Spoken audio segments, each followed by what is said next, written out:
episode of Critical Elite Pulls on Point. Today we're going to be going back to the basement. No. The dank, dark, decrepit basement. Are we doing this entire video? We're only doing like a half of it because there's no way in 30 minutes he's able to like have a point that isn't just repeated 3 times in a row. I think I did scan this video ahead of time, and I didn't spot any obvious repeating, even though general points will be repeated by Mother's Basement inevitably. Well, we'll see. We're talking about Mushoku Tensei again, the Isekai show that I've actually watched now. I finished it. It was good. Yeah, the last episode came out like a week ago. I should probably do that. Yeah, no, it's pretty good. I would say it's one of the better shows to come out the last season. Don't worry though, this video only covers up to like episode 6 or 7. But of course, it's art. It's called Mushoku Tensei, and it's art. Mother's Basement. Never change your titles. They're so it can be funny sometimes. Yeah. Well, he does sometimes. Okay. Yeah, he does. So yeah, I guess without any further stalling, let's just get right. In the wake of last week's dive into winter's hottest garbage, some people were wondering where the heck Mushoku Tensei got. Hey! Exam is a masterpiece of 3D animation. I have seen most of it. Don't you dare, you Philistine. It is consistent quality. Exam is completely art. revolutionized the manga industry by getting a manga cancelled. That was kind of sad, though. That was kind of depressing because, man, imagine you're sitting there and you're like, okay, this is awesome. My project is getting adapted, and then you turn and you just stare in horror. The monkey's paws finger close. And then your fans of the manga begging, please cancel it. Please cancel it. Cancel that anime. We don't need it. Please make it stop. Alright, let's keep going. How is Mushoku Tensei not topping this list? Mushoku Tensei should be on this list. I said what I said. Good thing today is also a new episode of Mushoku Tensei, a palate cleanser to all this Wait, that one was positive. What's that extension? A lot of the comments mentioned. Oh, he has some extension that shows extra stuff on the comments. Oh yeah, there's a few of those you can get for YouTube that'll show you a whole bunch of data on shit. I think Mushoku Tensei jobless reincarnation are positive, actually, and the ones that aren't only have a few likes each. But I'm gonna make a clickable mountain out of that molehill of politely worded, understandably apprehensive social media comments, pretend like this entire art form and community is under large-scale siege because some people said they don't like a thing I like, specifically due to its intentionally transgressive, upsetting content, and preemptively talking about Hirohei. Yeah, he's very clearly talking about Hirohei. Which I agree with, by the way. He is what he says. I'm not. I don't know because I don't follow trash like that, so I don't know. He still gets dropped in my Rex, but yeah, no, he's just a little bit of a grifter. He's. I mean, if his audience likes it, whatever. Look, he is riding that Vic train. There's been no news for a few months, right? Shit's getting a bit dry. Yeah. Nick Rekieta has. Why would you even bother following Hirohei for any of the Vic shit? You just follow Rekieta. He's actually funny. He's actually Rekieta actually has a personality and does other shit that's interesting. And he's actually talking with the fucking lawyer in the case. Like, fucking hell. So I'm not a fan of Hirohei at all. It's like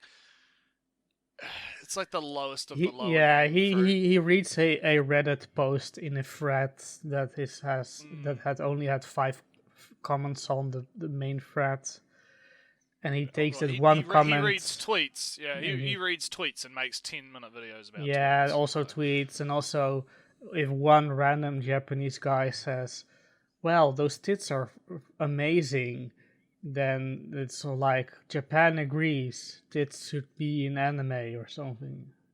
You know, those super generalized statements. Lolly, are guns good? Or guns bad? One or the other, doesn't matter. Guns are amazing, friend. Damn, Americans say guns should be allowed in the hands of every child. Yes. Yeah, unironically, yes. Babies should be armed with guns. You heard it here first. Yeah, yes. you'd have to like alter the trigger so they could like fit it around their tiny little hands. But yeah, they should be allowed guns, and if they accidentally shoot themselves, that's just survival of the fittest. Look, we are suffering from an overpopulation problem that's going to sink your country, Ellie. They're having to think about putting up like a massive dam to dry out like what the fuck is ever is north of like the Netherlands. I almost said Denmark. North Sea? Yeah. The North Sea. You have to drain the North Sea. You're gonna have to put like a dam around it. Well, it only would. Unless we start killing our children. Well, you can start killing our children. We'll live in the expanded territory. Oh my god. Okay. Back to Mother's Basement. Yeah. Let's get back Them to from orbit by saying, Mushoku Tensei is art, you Philistines. I wish I didn't have to spoil the mock outrage gag right away by saying this, Yeah, but we already angry tweet get the reading gag. YouTube being what it is these days, please don't actually get mad at or attack people for publicly not liking Mushoku Tensei or any other anime for that matter. It's a perfectly reasonable position for a person to hold. Well, I guess you can mock people for it. I guess the Yeah, line It's is like, Yeah, this is the anime community. Like, look, or even the gaming community, of course. just go on 4chan and call somebody a fag or something. It'll be fine. I know, right? You play iPhone People, games? people, How dare people you? have such such thin skin these days, right? It's like, Well, it's you both. can't- It's Well, both his sides. audience probably is people on social media, and I've noticed that yeah, like social media tends to do this thing to people where it makes people very thin-skinned because of how it functions, I guess. I mean, if you can't handle someone saying, "Hey, that that thing that you like, it's kind of trash, and I'm not into it. I don't like it. It's kind of meh." If you can't handle that, You should probably get out of the anime community. like because, shit, it's- like shit, I have to deal with Ali. That's saying not that even a Star Wars is gatekeeping thing. trash. That's not even a gatekeeping thing. That's just like, yeah, shit's that bad that if you dislike or like the wrong types of things, people will actually ream you over the fucking coals over this shit. You know, I've seen people being attacked for liking this show too. Yeah. Well, yeah, because it's problematic. Well, yeah, no, it's I have at least one person in another Discord server I was a part of that was going off about it being like the pedo anime or something. Like, man, you don't even know. Okay, right, let's keep going. This is a heck anime whose source material is the progenitor of a lot of heckin' weird anime cliches that mostly appear in trash and are broadly seen as indicators Oh of no, trash. he's using And trash. regardless of his future Damn. growth, its protagonist is only very technically not a pedophile anymore for now. Which is Very true. technically. Yeah, that's true. I'll give him that. That was a good one. I'll give him. Dude, it is fucked up. Yeah. No, I'll give Mother's Basement that. That was a pretty good way to say that. That was good. I'll give him that. People judge books by their covers. That's why books have covers. It's not worth getting mad about. That said, Mushoku Tensei is not trash, and I hope anybody watching who thinks it is will at least hear me out on that point with an open mind. God, I wish I'm Alice not would beat saying the you shit have out to of me. like it, or even not hate it. It definitely contains plenty of hateable content. Anyone going into the series Oh, fuck off! yeah. Oh, God, I hate fucking content trigger warnings on fucking YouTube videos. It's a At least he knows his audience. Oh, fucking hell. God, imagine the average person that looks forward to a Mother's Basement video. Like, Oh, watches no. every one at this point. I just want you to, like, develop a profile of that in your head. Like, I just find this content warning fucking snowflake bullshit annoying at this point. Like, every time it shows up in a video, I'm just... Oh, like I physically it just depends. feel... There are some times where it's like, yeah, I can understand why you want to tell somebody don't open their shit up at work. Well, yeah, right. Like, that's the problem, right? Like, there is a use for this, right? There's an actual use for it. But, like, I'm watching a Mother's Basement video. People who are watching anime don't have jobs. So nothing's not safe for work for them. Oh God! All right, what's the hot tags, Mother's Basement? What's the hot in hentai tags we're gonna get hit Should with? know Let's that have it a deals look. with sexual assault, pedophilia, Yeah? slavery, and a lot of other dark Slavery? shit, and not always Yeah, apparently it deals with sexual assault, some slavery. we're looking like some good. I'm not aware of any real slavery up till this point. They mention it, or in the, well, I know in the novel they mention it in passing. I don't recall the anime's, an anime adaptation, like, explicitly addressing it. Yeah, but... Maybe he's going to address it in the video. Wasn't just like So he's putting- those beast races were slaves at somewhere at some point, but not here? That's the most I can vaguely recall about mention of slavery. I have no idea, but yeah, it's the light novel, web novel version. Yeah. All right, let's keep going. tasteful ways, but always in an honest, unflinching way, and never without considered artistic purpose. Not unlike how Maiden Abyss approaches its unsettling, lurid elements. And that's at least worthy of respectful consideration. The same goes for the trashy tropes that Jobless Reincarnation helped to cement. But before we get into that, this video is sponsored by Raycon, who are disrupting the electronics industry by designing premium wireless audio Raycon for at some half the point price is with going zero to, compromises. advertise for High us fidelity sound, at some hefty point. bass, No, you think we can get them? aesthetic no, designs, and a fuck off. range I'm of gonna fun stop colors that and right now. patterns, and a Raycon customizable, is noise-isolating cheap, fit Chinese so trash comfy you'll that they forget you're brought even from wearing them. AliExpress, I know I plant do. the I fucking, bought my own pair logo of on Performance and Oh, yeah, E55 no shit, back that's in actually September, really clever. I long should have before done they that. reached out to me, Yeah. and Like, I've you been know what I using should them do? daily I watched ever a really since. good video They make about it a this joy where a to guy, listen like, to my actually favorite broke down gaming how this shit soundtracks works, while cleaning where the it is house, literally walking just to the like get, store, like, a or company writing in these China very to videos, mass-produce and these with that things, comfy, and then just discreet slap the fit and logo 6 on it, hours and of then say playtime, and apparently Raycons they're are shit. perfect Like, for they're actually falling shit. asleep Like, to ebooks, I use multi-hour fucking, video essays, Galaxy and Buds or Live, dubbed right? anime. Now that Thanks is to some good Raycons, shit. being Sure, alone you don't with get, my like, the thoughts noise is a isolation thing of the because they're, like, past. open Plus, because they're the their beans, right? 36-hour Like, battery but life and fuck, dude, seamless they sound Bluetooth really pairing mean they always I heard just it work soundstage is when I so need nice. them I heard to. that They're gaming chairs hands do the down same the thing. best Just, you know, earbuds the Oh, old yeah, gaming chairs gaming are the shit. same. Considerably cheaper than Oh, yeah, anything it's the else same- that it's offers the same, comparable quality or comfort. fucking, There's a template, reason and so then many what they do is music they pros just, like change, Spyro like, the the Dragon's logos and Uncle shit on Snoop Dogg Yeah. are obsessed with and their shit. Raycons. It's but a really, you don't like, have to good take scam. my or Oh, I their wouldn't- like, it's word not- well, for it. that's fucking because great. Raycon It's a Pause scam. for a a second. 45 Pause day for a second. Okay. I I didn't want to pause. Well, no, I just wanted to point out. There's no way Mother's Basement listens to Snoop Dogg. I'm sorry, I cannot see him listening to Money on My Mind. Anyways, keep going. Okay. a And I'll free keep ripping on return Raycon policy because to it's- let you yeah, see so for it's- yourself which of their great they're like products is the $2 right shop fit for fucking, you. Click the link in the shitty doobly-doo butts. or go to Don't buy Raycon. buyRaycon.com/Mother's Don't do it. It's Basement not- to get if you're gonna 15% if you off your want some- I Raycon should get a purchase 3D and printer. help support I should, my like, channel print out, in the like, a little process. logo, One more and I should time, that's slap it on, like, these shitty earbuds and buyRaycon.com/Mother's then sell 'em as my own. Basement. By this point, Yeah. I Oh, can't there we even go. count how Hey, many that anime was I've very seen long. about nerds dying used up and lonely and then getting to relive their childhoods in fantasy worlds reminiscent of popular video games, eventually saving those worlds with fabulous secret powers and picking up one or more beautiful fantasy brides in the bargain. And for obvious reason, there is a huge market hungry for that flavor of escapist wish fulfillment. But back in 2012, when Mushokuse first hit web novel hub Shosetsuka Ninaro, Hey! That's fucking I do. good job. I You get a gold star. I have the He doesn't get a minorest. gold star.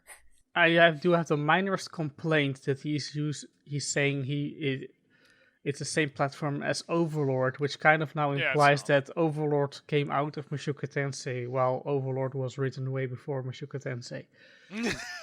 Okay, he loses the gold star.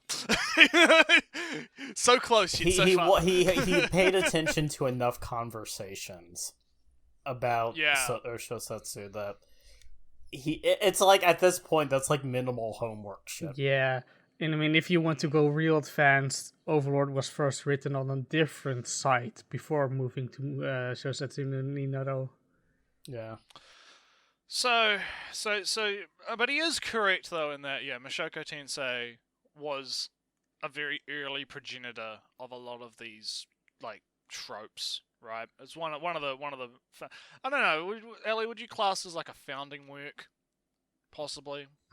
It is. A lot of people say it is. So it's more of a condensation of everything that was popular already. Like, I would kind of more compare it to something like not completely accurate, but something more like Tolkien, what Tolkien did to fantasy. Almost nothing that Tolkien did with fantasy didn't exist already. Tolkien just made the biggest, best fantasy that anyone could have thought of at the time, and set the standard forward. But if you just take all these aspects of Tolkien's world, it's 80% Christianity with some Scandinavian and Germanic, elven and gnomes and whatnot mixed into it. Interesting. So it's kind of like it's kind of like there was scattered pieces of the format, and then Mushoku Tensei comes around and then uses those pieces to create the format which would be set for the years. Yeah, I mean, like Overlord came before Mushoku Tensei, No Game No Life came before Mushoku Tensei, and The Familiar of Zero was before Mushoku Tensei. So it's not really that accurate to say that Mushoku Tensei was the first or something. Even if you don't consider, pre of those say Naro, Shosetsu no Naro, Isekai in the same category. It's not to diminish its importance as being a massive boost to all the works that came after. It's just kind of a disservice to the other works that came before Mushoku Tensei. Right. No, that makes sense. That makes sense to me. Alright, let's continue. Overlord and Isekai Izakaya, the size and veracity of that market was largely unknown. While just about every light novel and anime that's followed in their footsteps has simply stuck to formula in cynical pursuit of easy clout and cash, hence why they're all trash, those early authors were simply taking ideas... Well, he's calling Sword Art Online trash.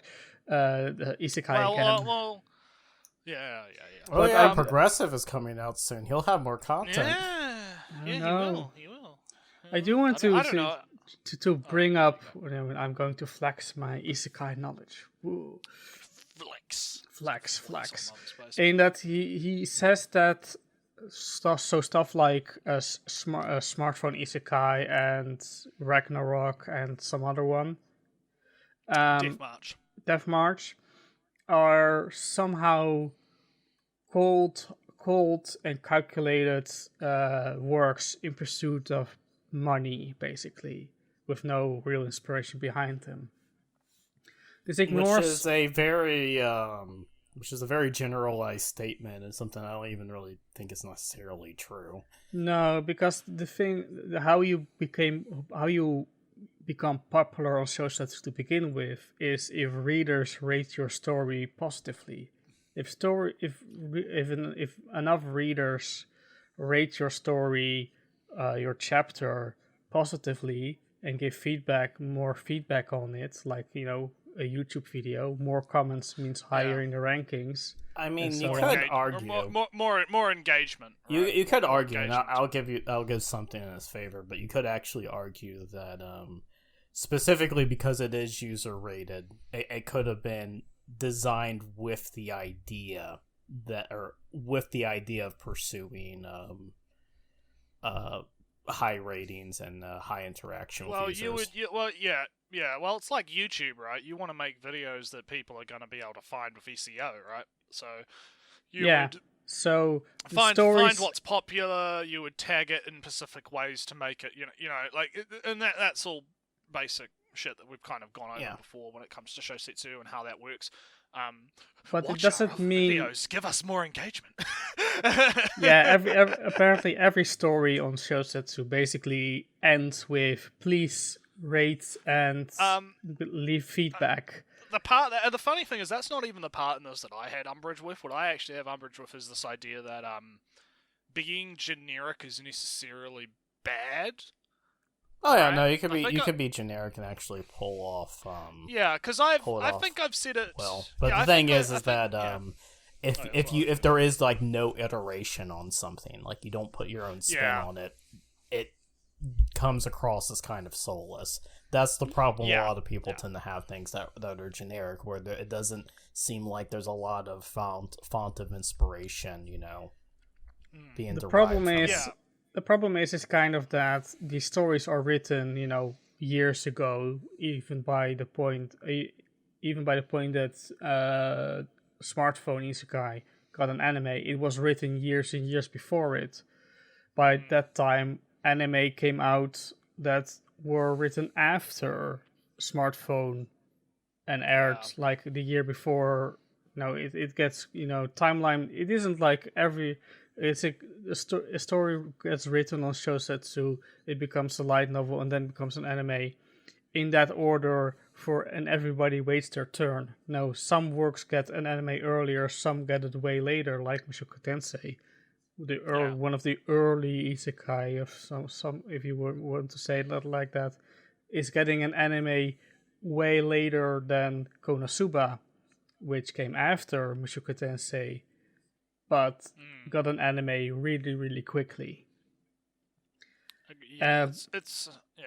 But just to finish up the cold hard, the cold and calculated and pursuit of money thing.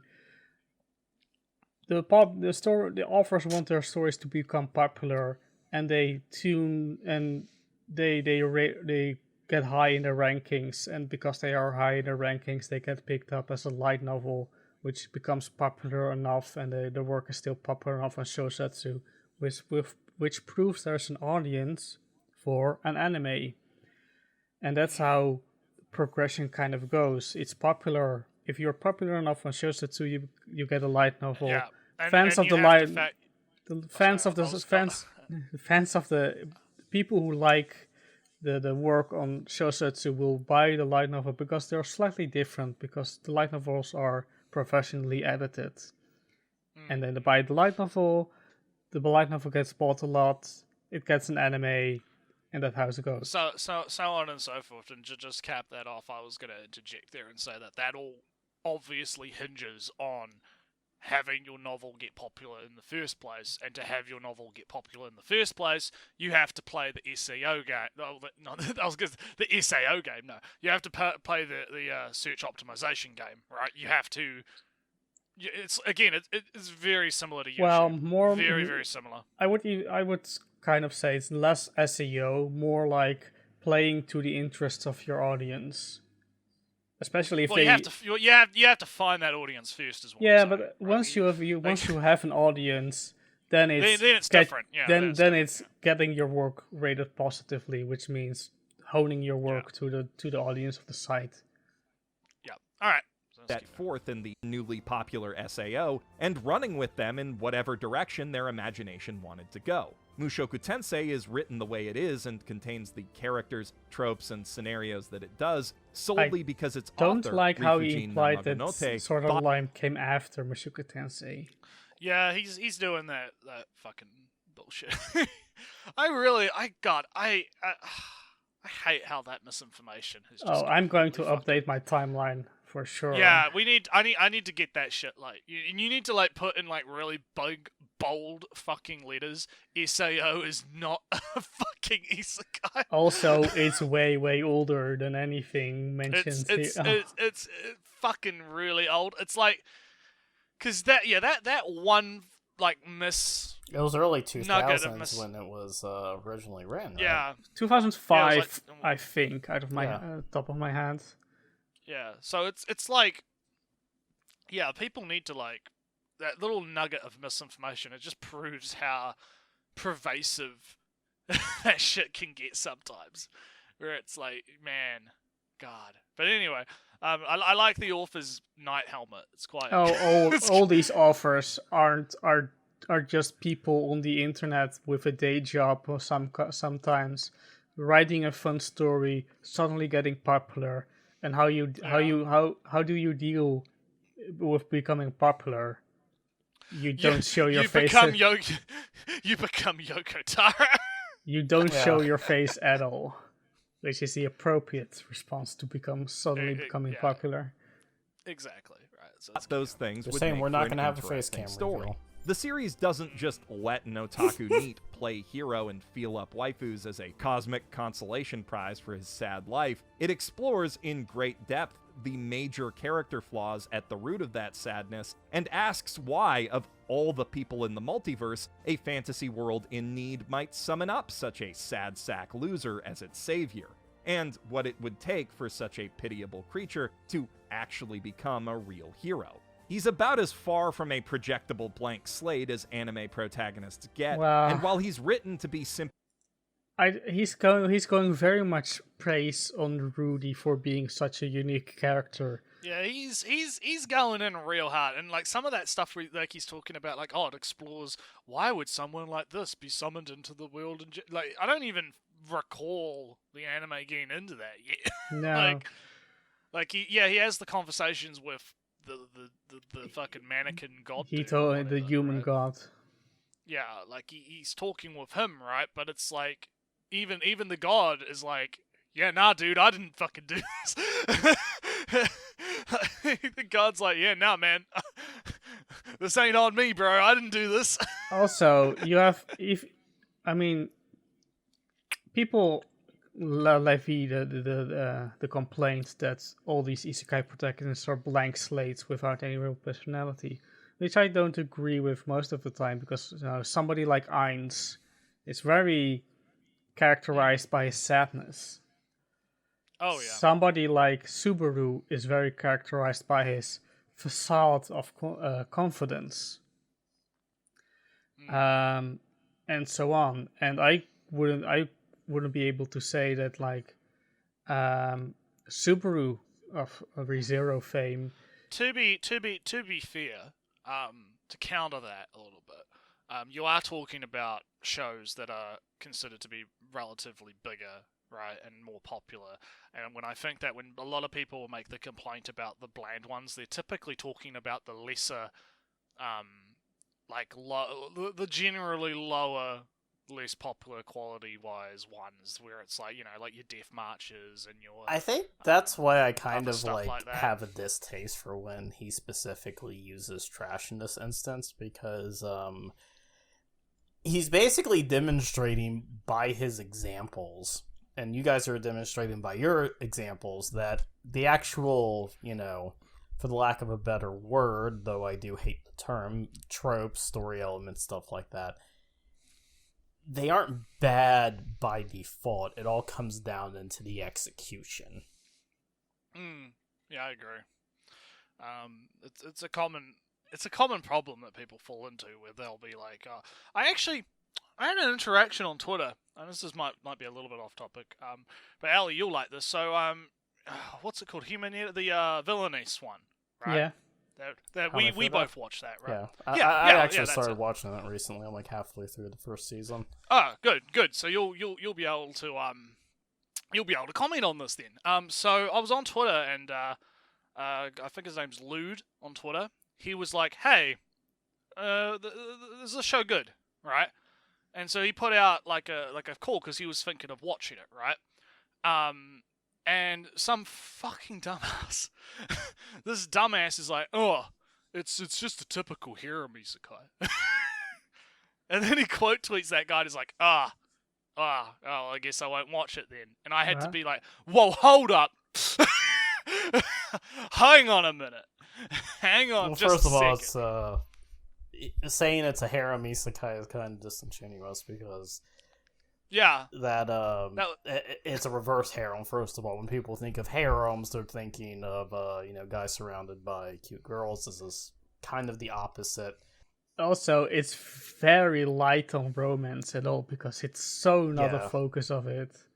Yeah, like, so I had to explain to this guy. I had to explain to Lude, right? Like, look, yeah, because that's the whole point. The whole point is that she has been put inside not a hero, Otome but a game. light novel. She's been put in an Otome game, right? And she now has to deal with the fact that she's the villain in this game, and she's trying to make sure that she doesn't get a bad end, because most of the endings in the game lead to the villain having a bad end, right? Because that's how games typically work. The villain loses, right? And the whole show revolves around her changing things in the world by her own actions, and how that changes the narrative that's going on. And the byproduct of that is that everyone starts to like her, and it becomes it almost becomes this very weird kind of parody of the genre in a sense. Where it's it makes fun of the things that you probably hate, because Lude's position was I don't typically like these harem type shows, and I don't like isekais a whole lot either, right? And I was trying to say, look, just because it's a harem isekai, right? Even though it's probably not, right? Technically, right? Even though I wouldn't classify it as a typical harem isekai. Would you think about what a harem isekai is, right? I would almost say that it's as much of a harem romance of something like a K-On! Is. There's too much focus on female supporting cast for it to actually be a harem. Because a harem typically only tends to focus on objects of affection. Shuffle didn't waste any time on any of its side characters. It was always focusing on the girls that were front and center before going down and finishing one of the, whatever route they decided to adapt. Yeah. I'm trying to get through this, right? So I basically made a pretty long, as quick as I could, just kind of look, no, listen, this is actually good. I actually really enjoyed this, right? I found it to be a really enjoyable, fun show, and I would hate for you to not give it a chance just because some dumbass on Twitter called it a harem isekai, right? I told him, look, if you watch the first 3 episodes, or you watch it and it's not for you and you don't like it, that's fine. I don't have a problem with that. But to outright dismiss a show on the very premise that you look at the tags and it's a harem isekai or whatever, or some jackass on Twitter mischaracterizes it honestly, I find it pretty dishonest, right? In a dishonest way, right? I think that is just sad in a sense, because it limits you in quite a large amount of ways. The guy probably didn't even watch it if he's only able to dismiss it just on those terms rather than actually pointing to something. I don't know if I were to point to a criticism of Hamafura that I kind of have. Its framing kind of makes the interpersonal relationships really fucking awkward and stilted. Yeah, I can agree with that. That's fine, and that's what I mean, right? It's there's more going on there than just And I would say, it's trash, out of some higher purpose, I would say watch it anyway, for you to know about this huge genre side of isekai, which only has one show, but is comparable. It's very comparable to the popularity of the Mushoku Tensei, of the male-dominated isekai. Yeah. They're kind of, I don't actually know if it's actually 50-50. I do know that villainous type isekai with the female protagonist are also massively popular, which leads me to assume it's at least something like 40-60% of female male centric isekai. Yeah. You would be remiss to miss out on the other side. So to tie it back to this video, right, and the discussion about tropes being inherently or not, like the point that Lolly brought up, right? Like, I really don't like when people just go, oh, it's an ecchi show, so therefore it's trash by default, because ecchi itself is a signifier of it being trash. When it's like, no. You have to look at a show on its merits, right? You have to look at what the show's trying to do, right? What's being done in the show, and then actually judge it based on those merits. You can't, if you just go, oh man, like this is one that's gonna trigger Lolly. Lolly, listen to this. I don't want to watch these mecha shows. These giant robots. Ugh, they're so. They just punch each other and have flashy lights. They just it's just Michael Bay action. No, you want to hear the one why? that always gets me? I'll give you one. Madoka was the first magical girl show to deal with any dark subjects. Everything before that was what I believe. I remember the localization of Sailor Moonbeam. That actually fucking gets me. Like, even more than, like, Evangelion was the first one to take mecha seriously. It's a deconstruction of the magical show genre. But you get what I mean, right? You have these people that do that, and it's so Oh yeah, no, you can spot annoying. them for more of it when they lack genre experience, but want to still be a part of the conversation. It's why, we can, well, I kind of, like, disagree with, like, oh, you have to watch, like, 500 plus shows. I think there are definitely some shows that you're completely remiss in not watching, and, like, it becomes obvious when you don't know what the fuck you're talking about. Like, that's basically it. Like, you shouldn't comment on something you really don't know that much about, because you're gonna look like a dumbass. Yeah. Alright, well, I guess maybe it's only, like, 10% villainous stuff, and, like, 90% male hero. Yeah, that's an amazing backpedal. Anyways, yeah, I don't know. Yeah, let's get. We've been looking at Rudy in the bathtub for a while, so let's get pathetic and psychologically fascinating. It is crystal clear from the get-go that we're not supposed to like him or most of the things he does.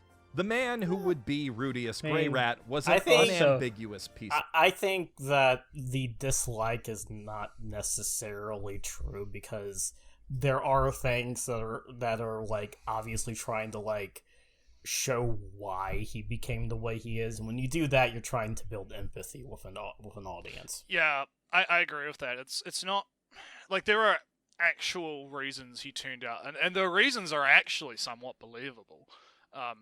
When you think about it, right? Yeah, like, but also I guess we might as well get into like the spoiler tier, because I mean it is covered in the episodes that he's covering, right? Is like Rudy was heavily bullied in school, right? Like fucking really fucking bullied, right? Like not like what you'd expect. There are some incriminating stuff in the light novel, in the light novel. I mean, yeah. It's different. Oh yeah, no, there is absolutely incriminating things, but I wouldn't say that even with the incriminating aspects, there are parts of this character where I would say that they aren't trying to completely make you hate them. There are aspects of him that are relatable to the audience.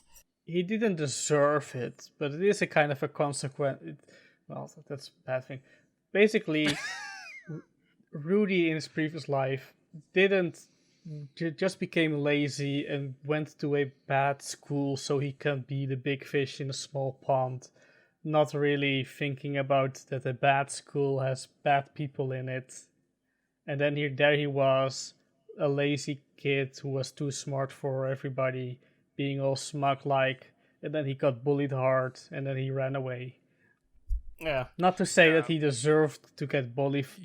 I get what you're trying to say, right? Is like, when you have the context of how the novel presents it versus how the anime presents it. I mean, even in the anime they mention that, and it's you can still have something be the consequence of somebody, especially when they're a dumb kid. It's a consequence, and you can still think that what they got in return wasn't worth it, or was kind of unfair that they were never able to rectify it. Like, that is probably what I would say makes Rudy at least an empathetic character on some level, because I know people like that.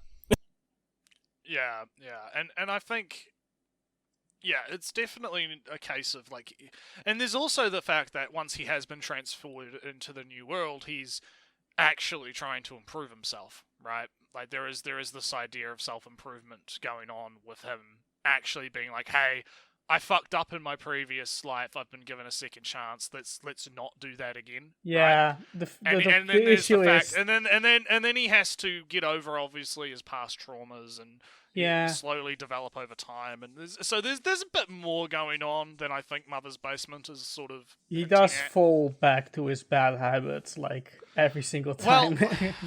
Well, no, because look.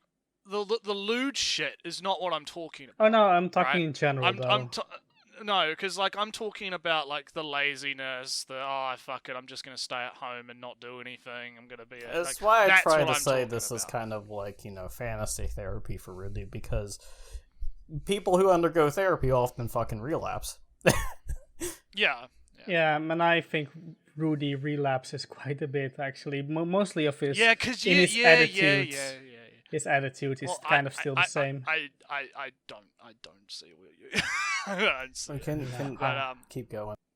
Yeah. The sort of person who, after 3 decades spent making nothing of himself and mooching off his parents, had the nerve to skip their funeral and hole up in their house with what is heavily implied to be Nobuhiro Watsuki's kind of movie. Understandably, his remaining family kicked. Is that the Roshi Kenshin author? Yeah, that's the only guy I can think of. Yeah, that's the Veroni Kenshin author. Yeah, so I mean that was a good way to reference that. I mean, it's not even heavily implied when you go in the web novel. It's straight up said that it's an uncensored AV.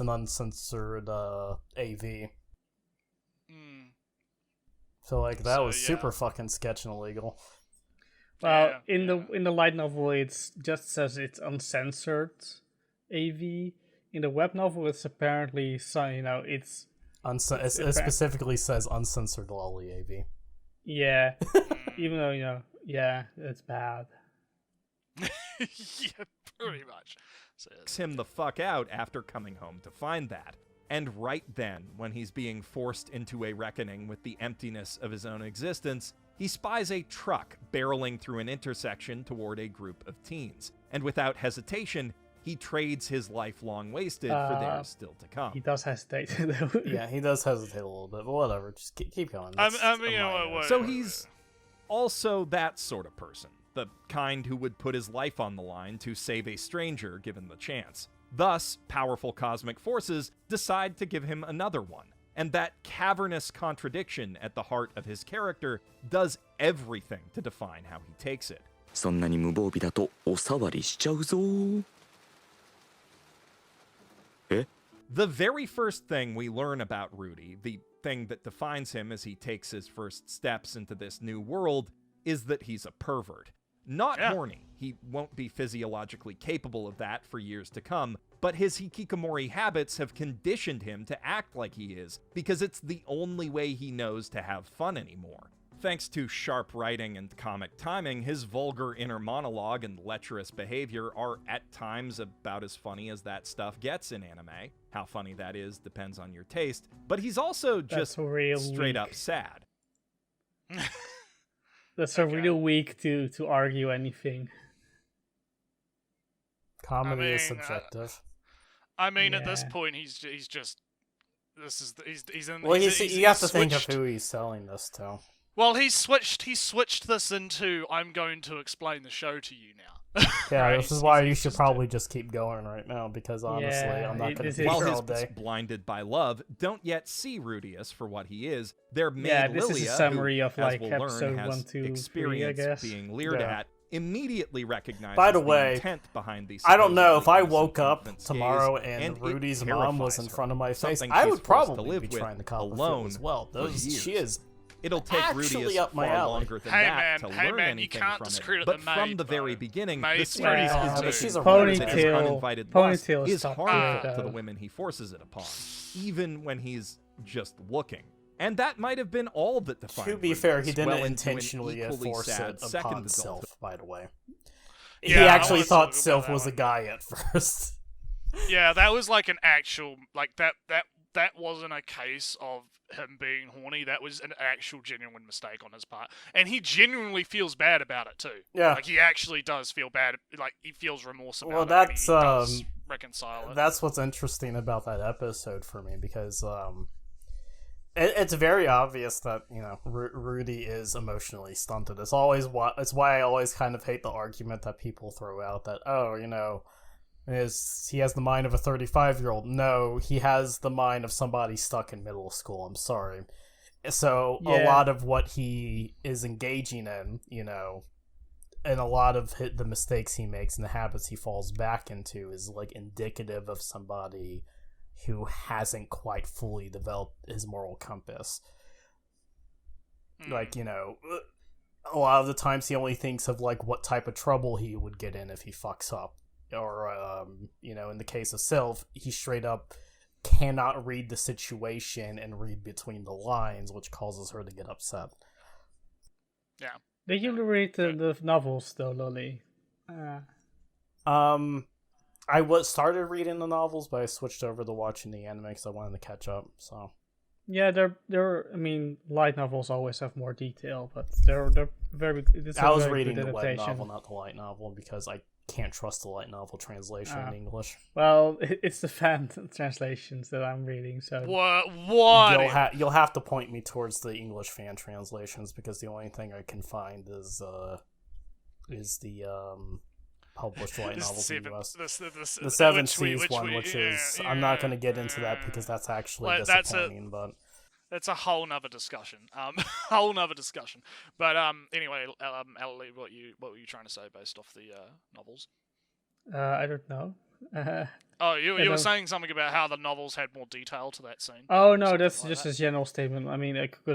You were just making. I thought you were gonna like drop some fucking like bombs on us or some shit. I mean, Ilia over there is a trained combat mate, but her leg is hurt, so she can't fight as well anymore. Oh shit! That's really? also why she and Paul know each other, because they trained at the same school. Oh yeah, I think they mentioned that. I think they do mention that in the anime. And like in episode 2 or 3, when Rudy gains kind of the respect, when Rudy, makes sure she is allowed to stay in the family, that's when she starts telling him about how Paul was in the school. And that's how he knows that Paul is scum. But this is minor details. Some fun facts. Yeah. But yeah, I agree with Lolly with the emotionally stunted stuff. It's weird when people have that criticism of Rudy, where they're like, oh, he should know better, right? Like he should, like it's like no. Someone who is the emotionally problem stunned. and the reason he died in the first place was because he didn't know better. Yeah, it's really weird to me when people make that argument, because it's like it completely, because I think they're running off. They focus on the most superficial elements, and they don't actually think. Yeah, God, this is gonna sound pretentious, but what the fuck ever. A lot of people, especially anime fans, let's be honest, They don't actually think about the things that's on screen. They don't think about the implications of the characters on screen. Like, I hate putting it like this, because it does, in fact, sound pretentious, but being able to, like, think about those types of things and make those types of observation is a trained skill. And a lot of people, when they watch anime, are watching it while they're doing like 3 other things, and that's like their thing in the background or something. Yeah, because they've got ADHD and they can't. A lot of people multitask. That's fair. A lot of people don't have the mental energy to offload on that. That's fair. So that's a lot of the people I encounter are only thinking about it in the most superficial fashion. So he died as 35, ergo he clearly has to have the mindset of somebody who's 35. No, that's not necessarily like a normal 35. Yeah, not that's also why I say he's kind of an empathetic character, because especially if you run or hang with people who are of abnormal psychology. I think the phrase people would use nowadays is neurodivergent or something like that. We typically use that now these days.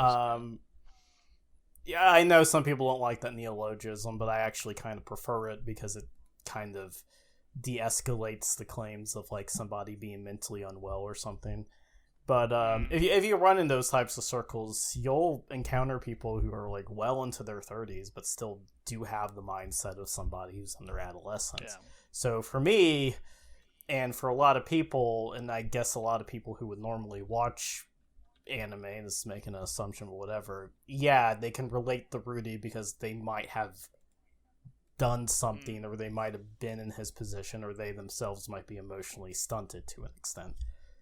So like they get why his mindset's like that. All right, let's continue. Yep, that was a good point. But for one discovery that galvanized his inner and, at the time, outer child, there is magic in this world. Healing. Blonde hair, blue eyes is like the best fucking combination. You know, Yeah, it's the Mushoku Hitler Tensei's fucked up setting and is lost the animated with war, but rich he was right about historical that. and natural texture, the likes of It's which I haven't ponytails, felt though. since Spice and Ponytails and its too. That adds execution to of it. that That is style a very is mom even type more of exemplary. aesthetic. Beautifully painted backgrounds and lively, delicately inked animations create the impression of a storybook Yeah, it looks come good, alive. we know. Consistent, Yeah, but moody I can- lighting, I can, This is- I can see it. I can and a see it subtle looking film good. You grain know, filter like ties all This is those though elements where I'm together going in to the say composite, Mushoku helping to Tensei's disguise backgrounds and background stuff CGI aren't, and you know, giving the top final tier or image a something. printed on paper They're quality good, that but many They're good, yeah, I mean, but they're not the yeah, best it's I've fine. seen. I will give it credit. It's not completely layered in Adobe After Effects like a Shinkai film, so that's always nice. When I can Yeah, it's actually not- see it's- the details yeah. and shit. Again, I think he's hyping it up a bit too much. Like it's good. It's pleasant to look at, but it's like okay. Yeah, I didn't quite see the art style and the aesthetic as being like out of a storybook or something. If you want an anime that does that, Princess Tutu is a good example of something that looks like it was inked out of a storybook or a fairy tale book. Grim, what's it called? Grimgar. Yeah. Legend of Ash. That's like a very watercolor type style. Like everything looks like it's been painted in like a I very mean, this watercolor. anime does apply a filter to everything also. A little bit of... Yeah. A little bit, which isn't Yeah. necessarily Rain. a bad thing. No, Yeah, no, I actually noticed. Yeah, I noticed that it actually is like a little grain effect on stuff, and it gives it a kind of like almost like paper type. It can help to texture. get It's quite- establish a mood, yeah. or help present Yeah. a certain mood. Yeah. But yeah, Yeah. I would say they probably weren't copying something like a fairy tale book. They were probably copying like fantasy movies. Oh yeah, Yeah. there's one shot like that is clearly just a redraw of something of the Lord of the Rings movie.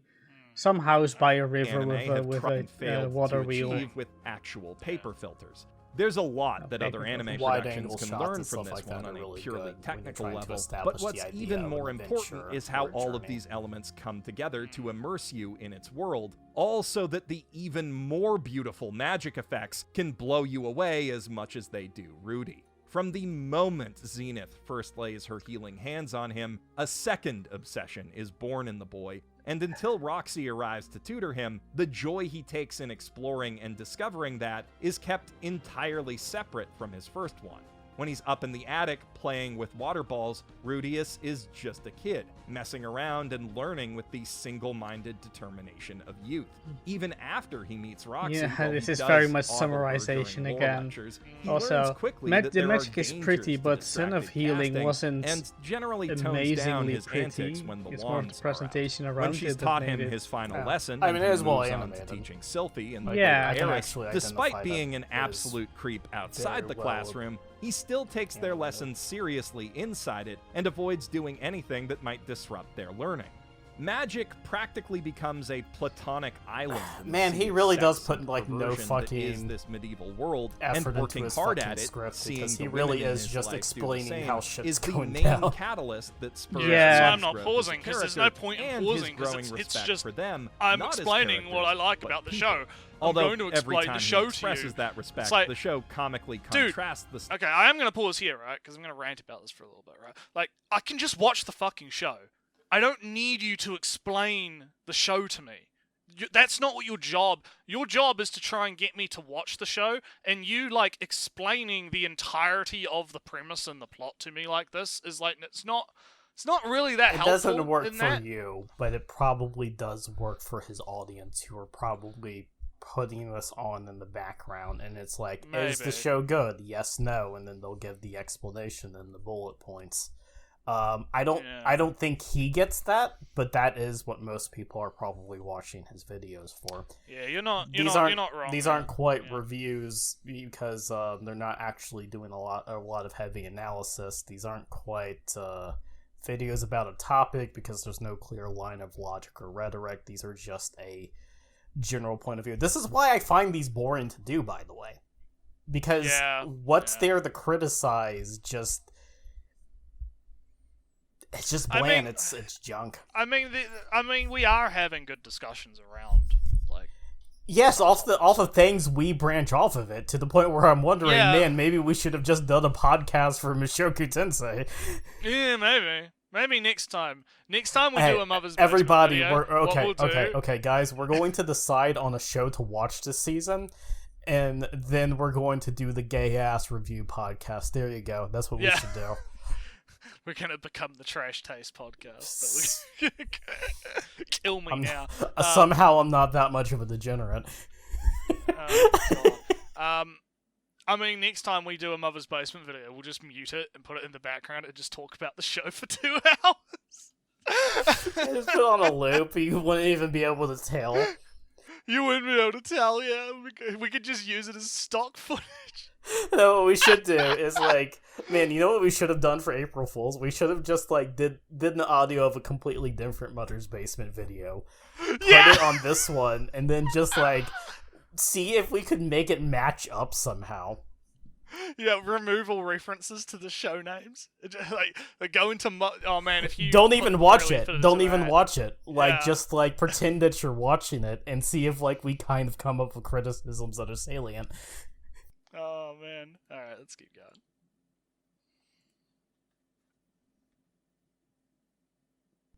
Based. Yeah.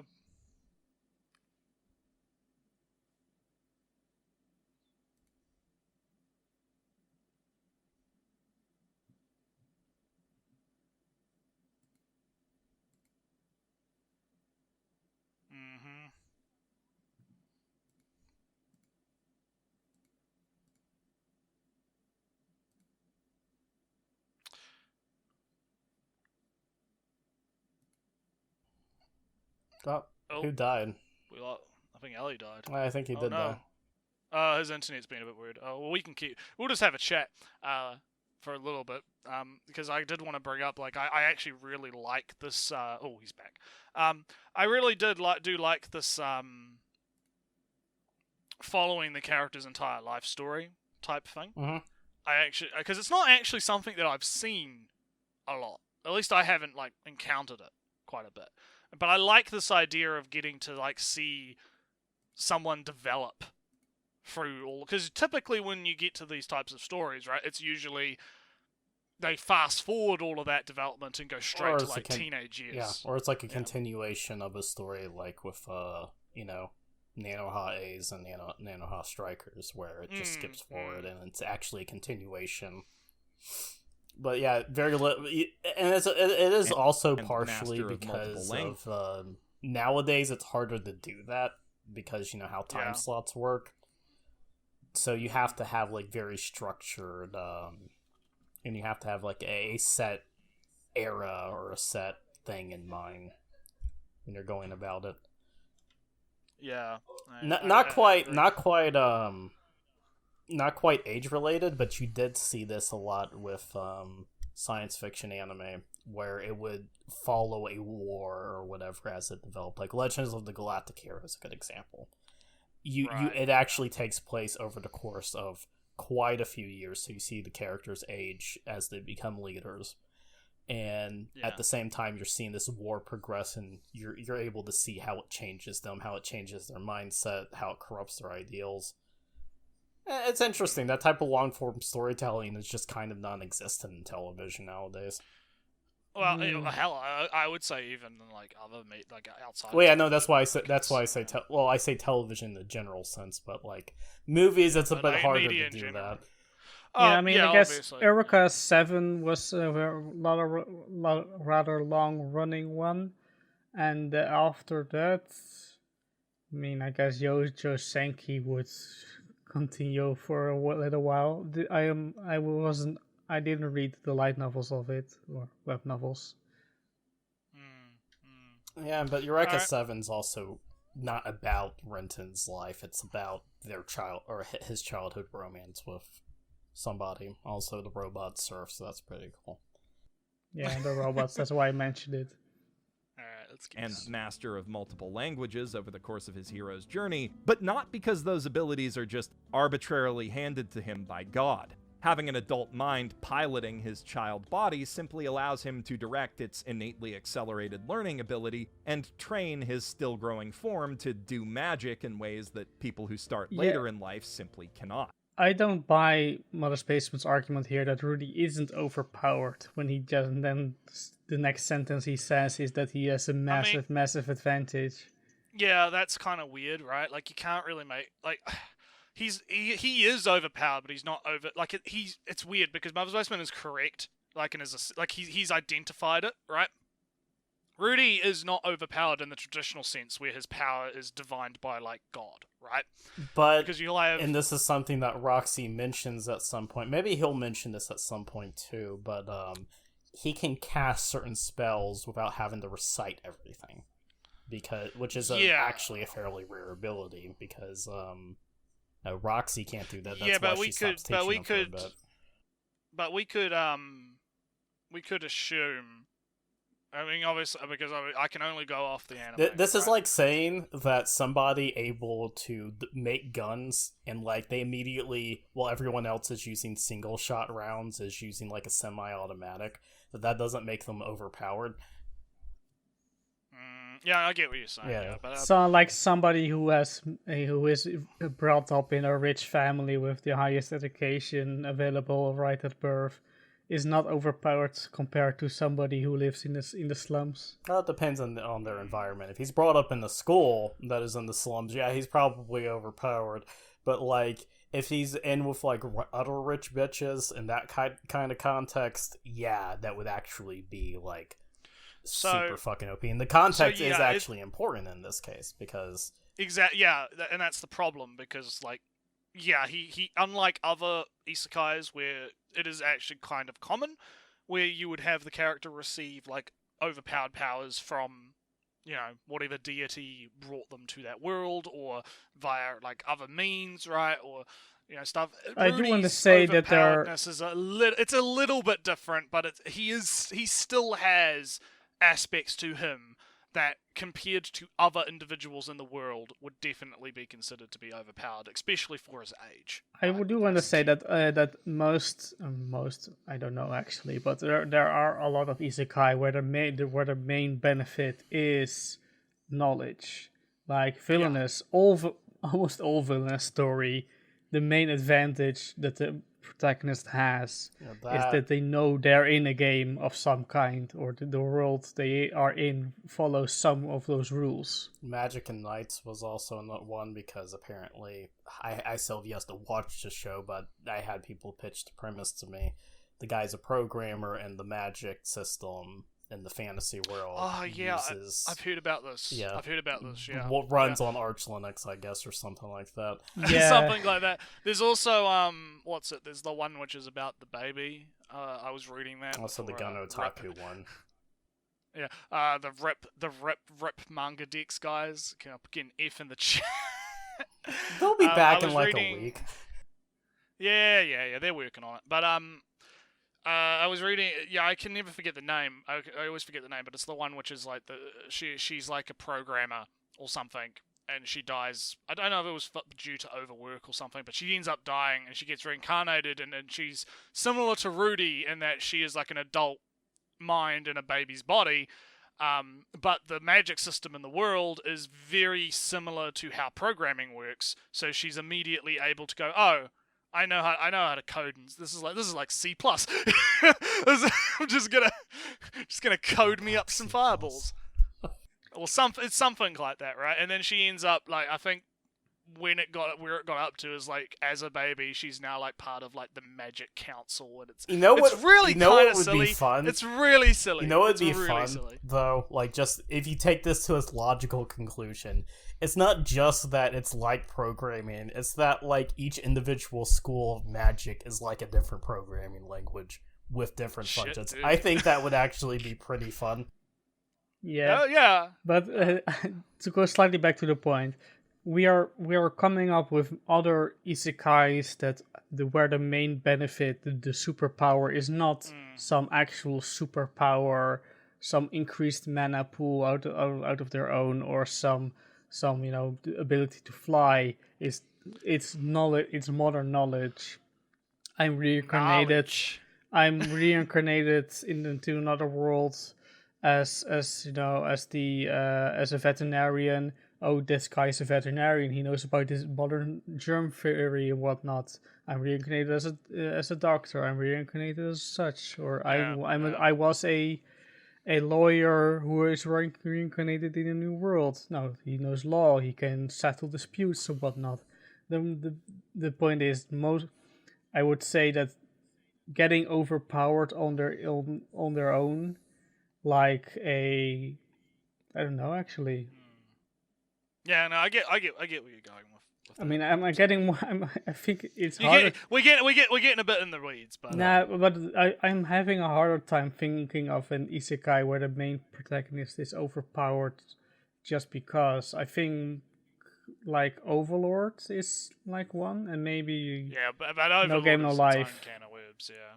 But it's hard. It's easier for me to recall isekai that have knowledge as their main power. Yeah, well, it's less. The difference is more like the power bestowed upon them, or is the power just something that they like have that like the point is, so we can move on, is that there's definitely different like ways to do it, and just because like in this particular case Rudy is not given a power specifically by God, that doesn't necessarily mean that he is not overpowered. Yeah. So yeah, all right, let's keep But going. even then, it's not an exclusive special skill. Sylphie, who starts practicing almost as early as Rudius, Having quickly an picks adult up mind the is not same an trick of exclusive skill. wordless casting. Right. He has an undeniable advantage over most people starting life in this world, but one directly rooted in the specific mechanics that brought him here and the odd nature of his existence, not just divine coincidence. And he still has to apply himself with This is a lot of, dedication.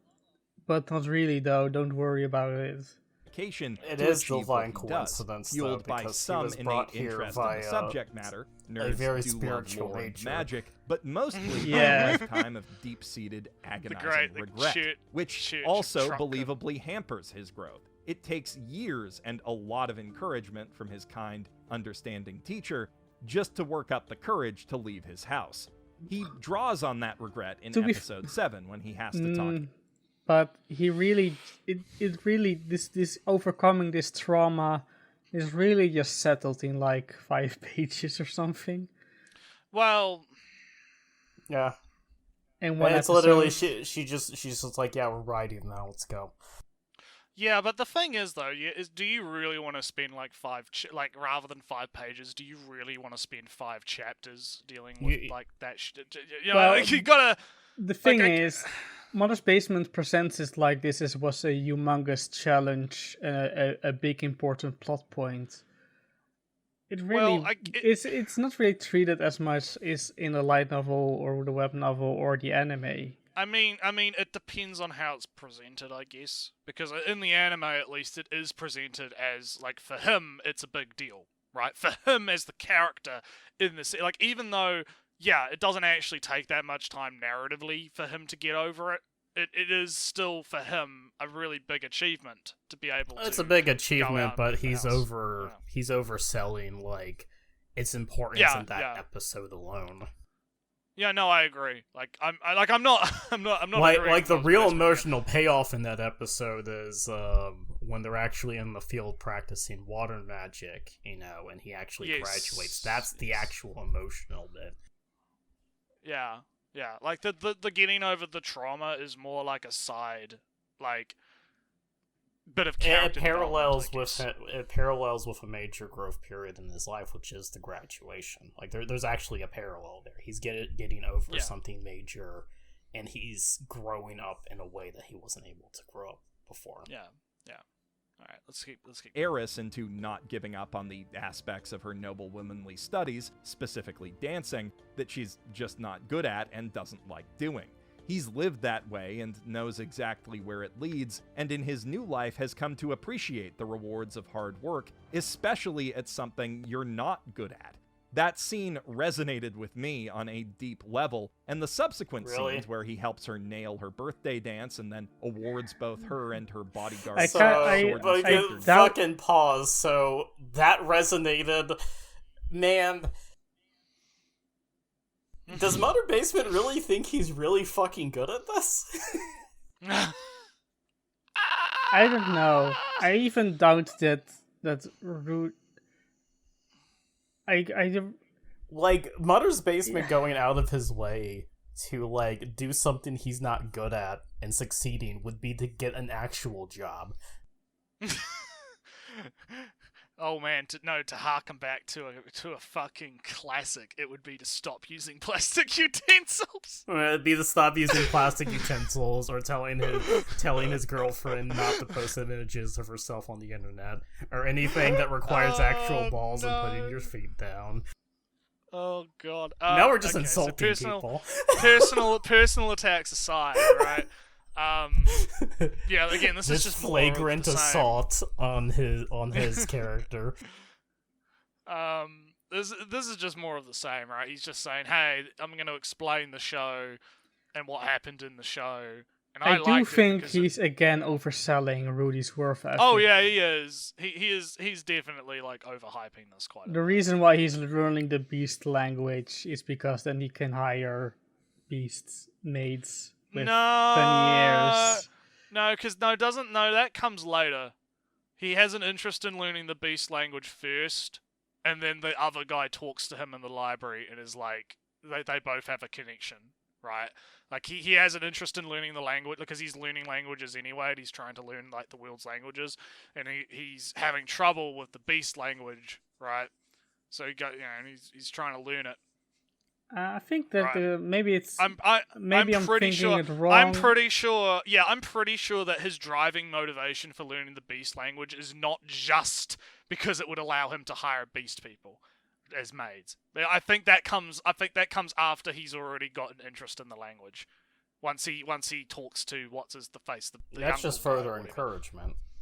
Yeah, exactly. Let's not act like any of us here would be above that. Oh yeah, no, damn. So anyway, let's keep. Yeah, but the point is, he's overselling his worth ethic massively. Warmed my heart.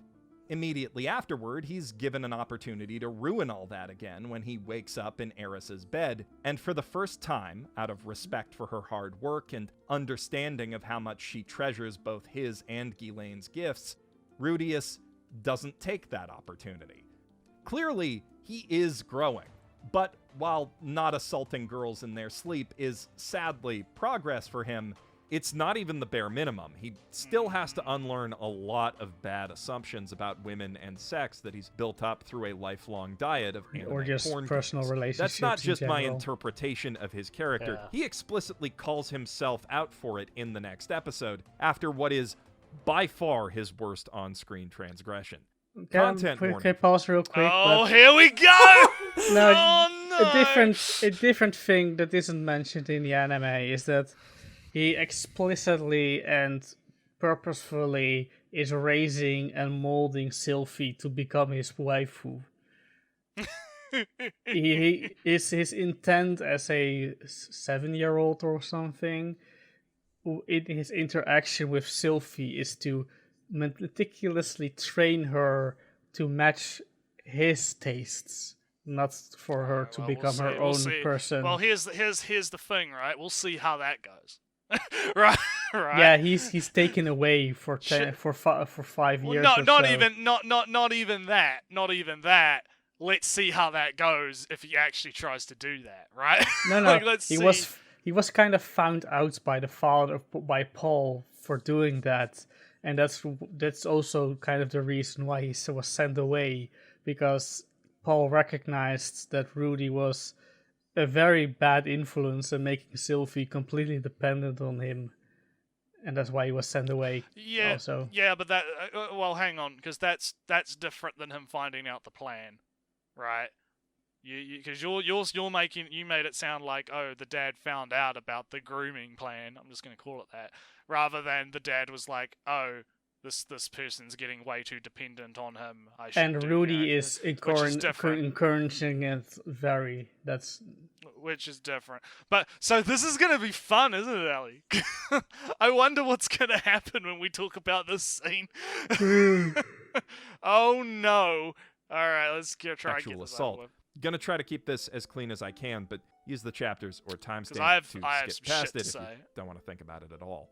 At the behest of her father, Philip, who wants Rudy to marry her and join in a good old-fashioned family coup, Eris agrees to do some naughty stuff with Rudius in his room, and he immediately charges headfirst out of her overtly defined comfort zone because he's scum. Then he gets his ass very... He is really fucking skipping a lot. He's skipping a lot of shit. All right, let's keep going. I want to hear. Justifiably beat for it. In the lead up, he doesn't even think of her by name, only getting excited for the chance to get with a tsundere. But in the aftermath, he reflects. 何やってんだ。完全に我を忘れていた。エロゲーをたくさんやってヒロインの気持ちが分かった気にでもなっていたか。 This line draws a direct line from his hurtful objectification of Eris to his past life obsession with fake anime girls. And the lesson he's learning here is one that most anime dealing with sex, even good ones like Horimiya, either gloss over or ignore, that consent is fluid and conditional. Suggesting another video of his. I think he's overselling what was vaguely a comedy scene. Right. Let me talk about why this is bullshit, right? First off, yes, Rudy's very excited in this part in this scene, right? Clearly, he is. Again, you have to remember the context that we talked about earlier about who Rudy is as a person. He is an emotionally stunted 30-whatever-year-old, right?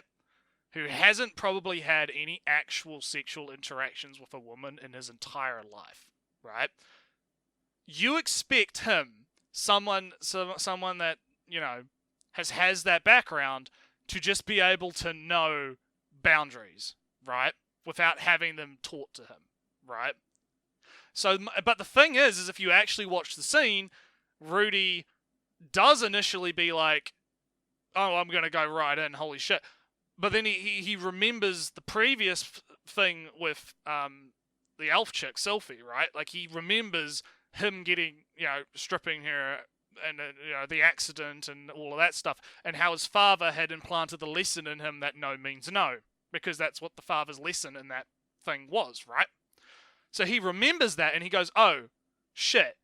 It's like he has a moment of halting himself, right? Before he then asks, you know, Eris, hey, you okay? And she's like, okay, a little bit, right? And then he goes in. But he still goes in too far, and Eris reacts like Eris reacts, right? So I don't like this like idea that in this particular scene, Rudy is acting in a way that is like extremely morally reprehensible, because I think that it's an honest mistake on his part, right? As somebody that wouldn't understand what those boundaries were in the first place, him learning the hard way like this makes sense. So I don't like how Mother's Basement is like leaving that context out, because I think that context of do you think he skipped through that scene and then read about it from other people? I'm going to be kind of cynical here for a second. I don't know. It's really. I also think he wants it's more of his child or his advertiser friendly image, more so. Maybe, but well, it's like. But I think that context really does matter in this thing, because if Rudy had just like fucking like literally forced himself on her, right, like from the get go, and yeah, that's pretty fucking fucked. Because when they're saying sexual assault, I was straight up thinking, okay, he tossed her on the bed. Yeah, and like and then just shoved his fingers up her. This right? is more like they had an awkward encounter, she said no, and then ran off type of deal. Which, I mean, I guess if you redefine sexual assault like people have been doing for years, then yeah, that counts as it.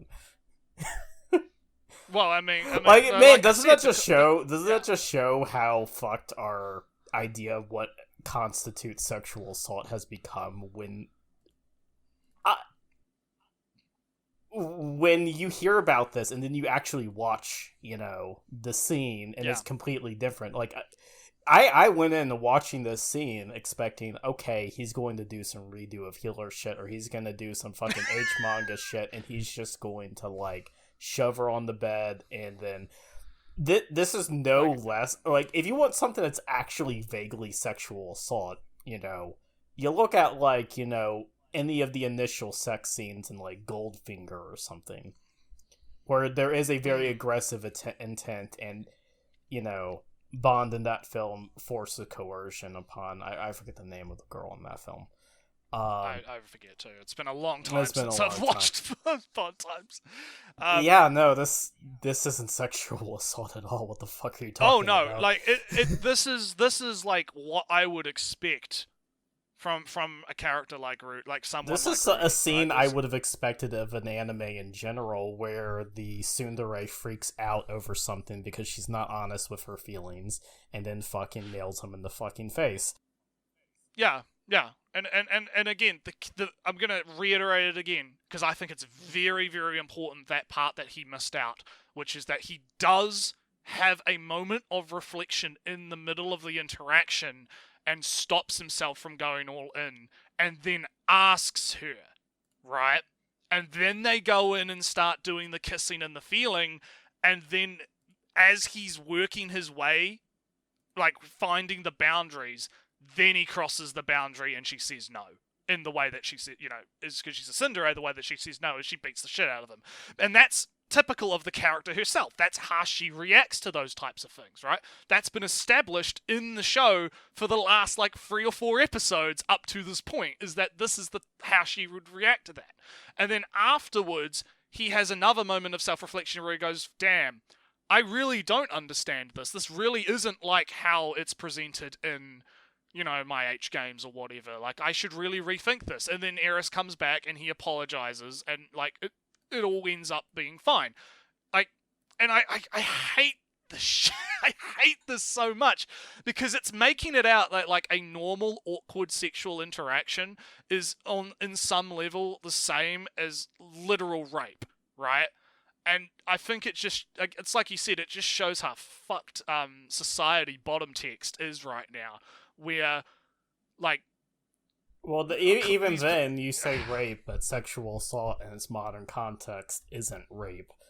Again, that's how fucked the terminology is, because when you're using a phrase like assault, you think that somebody is being physically coercive, is actually pinning somebody down. There is an actual in this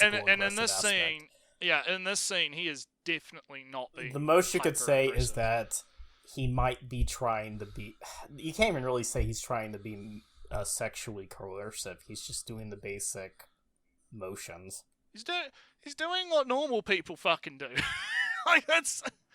He's kissing her, he's feeling her up, he touches the breast, and then he goes... And it's when he, goes down below, then she draws the line. Yeah, he rushes and her. And then, she doesn't know how to handle that situation. Yeah, so it's okay, as the compromise, I can agree that, he fucked up, right? He did fuck up, he did get excited, he did go in too quick, right? That's facts, right? So you're saying that this person with sexual inexperience is having a chance to go through a first awkward sexual encounter that he never had in his previous life. Is that what you're telling me? That's what I'm telling you, yeah. He had an awkward moment, he got excited, he fucked up, right? That happens. That happens in real life, probably with most people's first-time sexual encounters, right? Because that shit's fucking awkward, Sex is fucking awkward. It's fucking awkward, guys. Come on. Are you gonna tell me that Rudy deserves to be labeled as a sexual predator probably for like the rest of eternity because he had one fuck up at this one point, right? Like, come on, guys. But anyway, I could rant about this for ages because I really. You already started. You already filled the first 5 minutes of those ages. Oh yeah, I know. But let's see what else he has to say with his fucking woke bullshit about this because I hate this shit so much. State you can just to black from. Yes to one thing doesn't mean yes to everything. Respecting that is actually the bare minimum. He got there, though I don't know if I can defend what it took to get there. This scene made. Oh my god! Just keep going. Just keep going. We know you're molding right now. Just keep going. I hate this consent bullshit. The way that these most people think uncomfortable about out consent of any in the pisses me show, off. which is saying a lot. I won't show them here, but some of the shots in it are very explicit. Unlike other anime that integrate fan service into scenes exploring sensitive subject matter, I don't think Mushoku Tensei mixes its message here. Rudius is thinking of Eris like H-game CGI, and the subjective camera work definitely reflects that. And the etchy I don't elements are think they were immediately shut down intending to the be that deep with that type of camera work. I think that was actually supposed to be a fan service shot, and he's just retarded. He's... the fact that he's comparing this to rape in SAO, like. Also, I'm like sorry, this, I don't think he's actually played any dating. I can't see myself seeing Mother's Basement as the type to play Eroge. I don't think he has. I don't think he actually even played has, rants. Yeah, you know. I don't think he's actually experienced enough to like know. Like even whatever. Just keep going. Just keep going. Oh God, I hate. On the second he crossed the line. Note that when she spin kicks his stupid asshole face in, there's not a single frame where you can see up her skirt. This being anime, there's a that joke had I want to to be make. intentional. But Still, like, I can't blame I anyone don't who want just to be nopes like, the fuck out of the whole thing I the don't second want it to starts be before the seeing type where of they're going with person it. It is hard to recommend watching. to make a suggestion. I won't say it's the wrong that might get me choice, in court. but I won't argue. I with will anyone type who it thinks out. it is, I or will type anyone it out thinks though. addressing You issues mean of she's consent not like wearing that. any underwear? That's it. Look, I want to go back a little. I don't want to go back a little bit in the video, but I want to go back to that SAO comparison because I actually think that's fucking fascinating to me. How he's comparing this interaction to bound girls getting actually sexually assaulted in SAO, right? The fact that he's comparing those two things and thinking that they are in any way comparable is fucking mind-boggling to me. Can we just, like, reflect on that for a second? Like, how fucked do you have to be to look at those two scenarios and think, yeah, no, this is the same thing. This is the same. Hey, it's the same Loretsu, you get that vibe, right? Look in text chat. I get. Look in text chat. Hang on. I know. Sorry. I'm putting this yeah. there specifically because I'm not going to say this out loud. I don't know. I don't know. That's my answer to that question. I don't know. That's the vibe I'm getting. Like, it's no, but that's the vibe I get from all of these types of people that like push this type of consent is fluid and shit. Like, yeah, it's true. Yeah, consent is fluid, and you saw that demonstrated in the scene. The scene is actually like. I would have assumed that the scene is everything that these types of people, right, talking about like these progressives that push the shit, would want, right? Like the consent being fluid. She does say, like, I would assume if she wasn't a tsundere, right, and she actually was able to convey her feelings in a way that wasn't beat the shit out of Rudy, right? Even in Rudy's excitement, I think that if she had have gone like, no, stop, not there, no, don't do that, no, I'm not into that. I think if she had have done that, I think I'm safe in making the assumption that Rudy would have stopped because he did previously when she did say no in the same scene. And oh god, right, it actually gets me fucking heated. I gotta get through this, or I'm just gonna be here forever. That said, I do want to itself say that I does don't agree acknowledge- that with Eris being a tsundere. Oh, okay, we can get onto a topic that's not gonna piss me off. She has kind of a lot of the character traits that would define. Yeah, Sindre. but except she's very open with her feelings, though. Yeah, but she conveys them in a way that's very aggressive. Like... Yeah, she's violent. Okay, so it's not okay. So I think I get where you're coming from. Like, she's not the stereotypical "I hate you but I love you, I'm gonna hide my feelings through the way that I treat you" Tsundere. She's more of, I'm open about my feelings, but the way that I convey my feelings is not the way a normal person would convey. Yeah, I mean, Rudy went first, on second meeting, I guess, says she's not a princess, she's a delinquent. She will punch you if she's annoyed. Not she will punch you because she likes you. No, I get. I get what you're saying.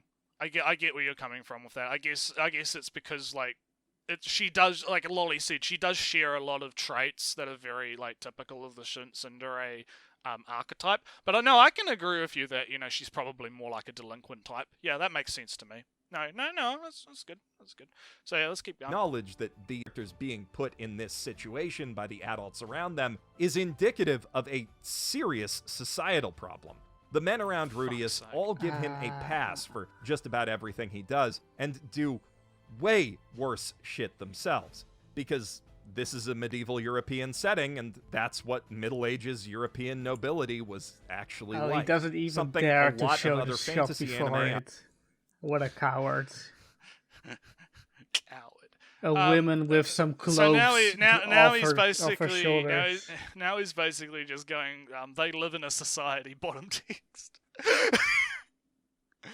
Oh god. Anyway, may either white or play for cheap fetish indulgence without seriously addressing how fucked up those societies really were. Mushoku Tensei doesn't shy away from showing the psychological impact this culture has on the women living in it, or how I guess. No, this is about sex, I guess. I don't know. No. No, he's no. What he's talking about here is he's talking about how Mushoku Tensei doesn't sugarcoat the situations. Because I mean, let's take for example the maid seducing the father, because that's actually what happened. Was the maid seduced him? Oh no, right? no! I was talking about something else. I mean, maybe we're talking about something else, but I want just the big content warning at the beginning, and there's no slavery in Mushoku Tensei, but that one unnamed shot of Ragnarok where there are two girls wearing some, ragged brown clothing. I assume those were slaves, but I guess to make a content warning about slavery when you only show it that's that. Okay. I want to get back to my point about the cheating there, because I do think Moe's Basement has a point in that the show doesn't it doesn't sugarcoat these scenarios in the way that you would typically assume that a show would. Who cares? It wasn't even maid... unique that Sailor season. Redo didn't sugarcoat any of that shit either. The ironic part is that you could actually levy this praise at Redo for doing the same shit, basically. Well, let me counter that, because I think it's different. I think there's a difference. The framing is different. Yeah, that's what I'm getting at. It's it's not. I don't want to say realistic. Oh right? No, it's not realistic. It's not realistic, but it's shit. Would the word immersive actually make sense here? Yeah. It's not. Yeah. It's yeah. If the maid cheated on the dad, maid seduced the dad and got pregnant, yeah, that would cause a lot of fucking family tensions, and they'd have to deal with that, right? And the mum would have a lot of really conflicted feelings about that Rudy somehow magically managed to fucking, using his smart brain, managed to fucking big brain that shit, right, pretty intensely, right, to fix that problem, right? Sure, he did throw dad under the bus, but fair enough, because I mean the dad did get seduced, right? So that's the thing, it's presenting a very complicated situation, right, which is not actually as clear-cut as it seems, right? Because it's not a case of, oh, yeah, the dad raped the maid and the maid got pregnant, or, oh, no.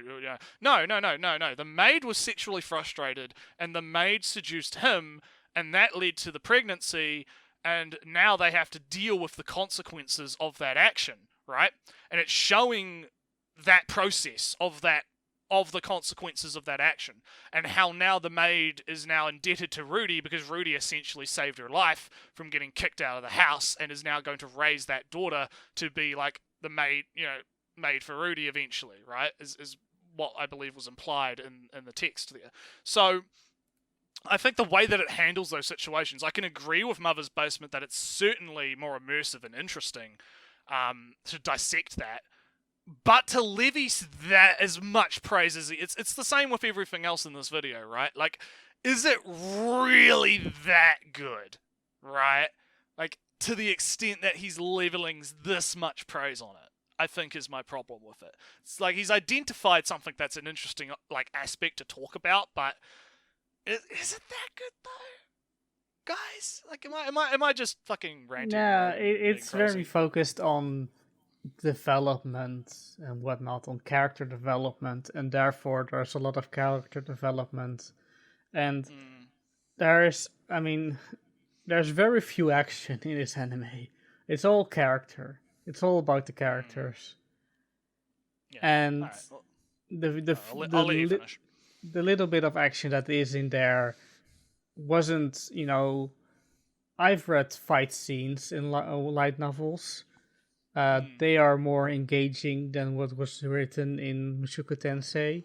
Most isekais have not okay, amateur written isekais have very little fight scenes in it, because writing a fight scene is hard, so they'll write character. Writing a fight scene is way different to drawing a fight scene. Yeah. Because you have to describe what's going on rather than show what's going on. It's very difficult. If you do NEG, that's, especially if it's over text, that's actually something that you learn to pick up on quickly as writing fight scenes. Okay, so let's it normalizes and encourages reprehensible behavior from men, especially powerful. Whoa! Wait, what? What?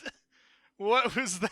Rewind it well, a bit. I so guess we if can you, actually I want to hear that again. I kind of want to hear that.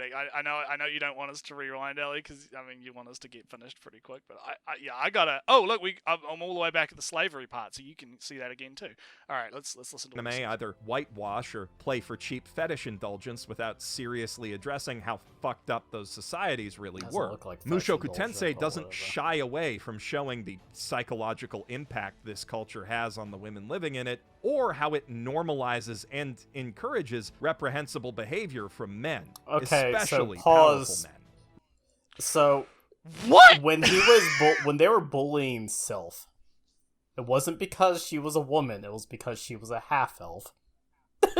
Well, not even. No. Well, yeah. It was. Yeah. It wasn't even that. It was because she looks similar to another race that is ostracized within the society. So it's not just it normalizes men. She probably would have had shit thrown at her by girls too. Yeah, no, man.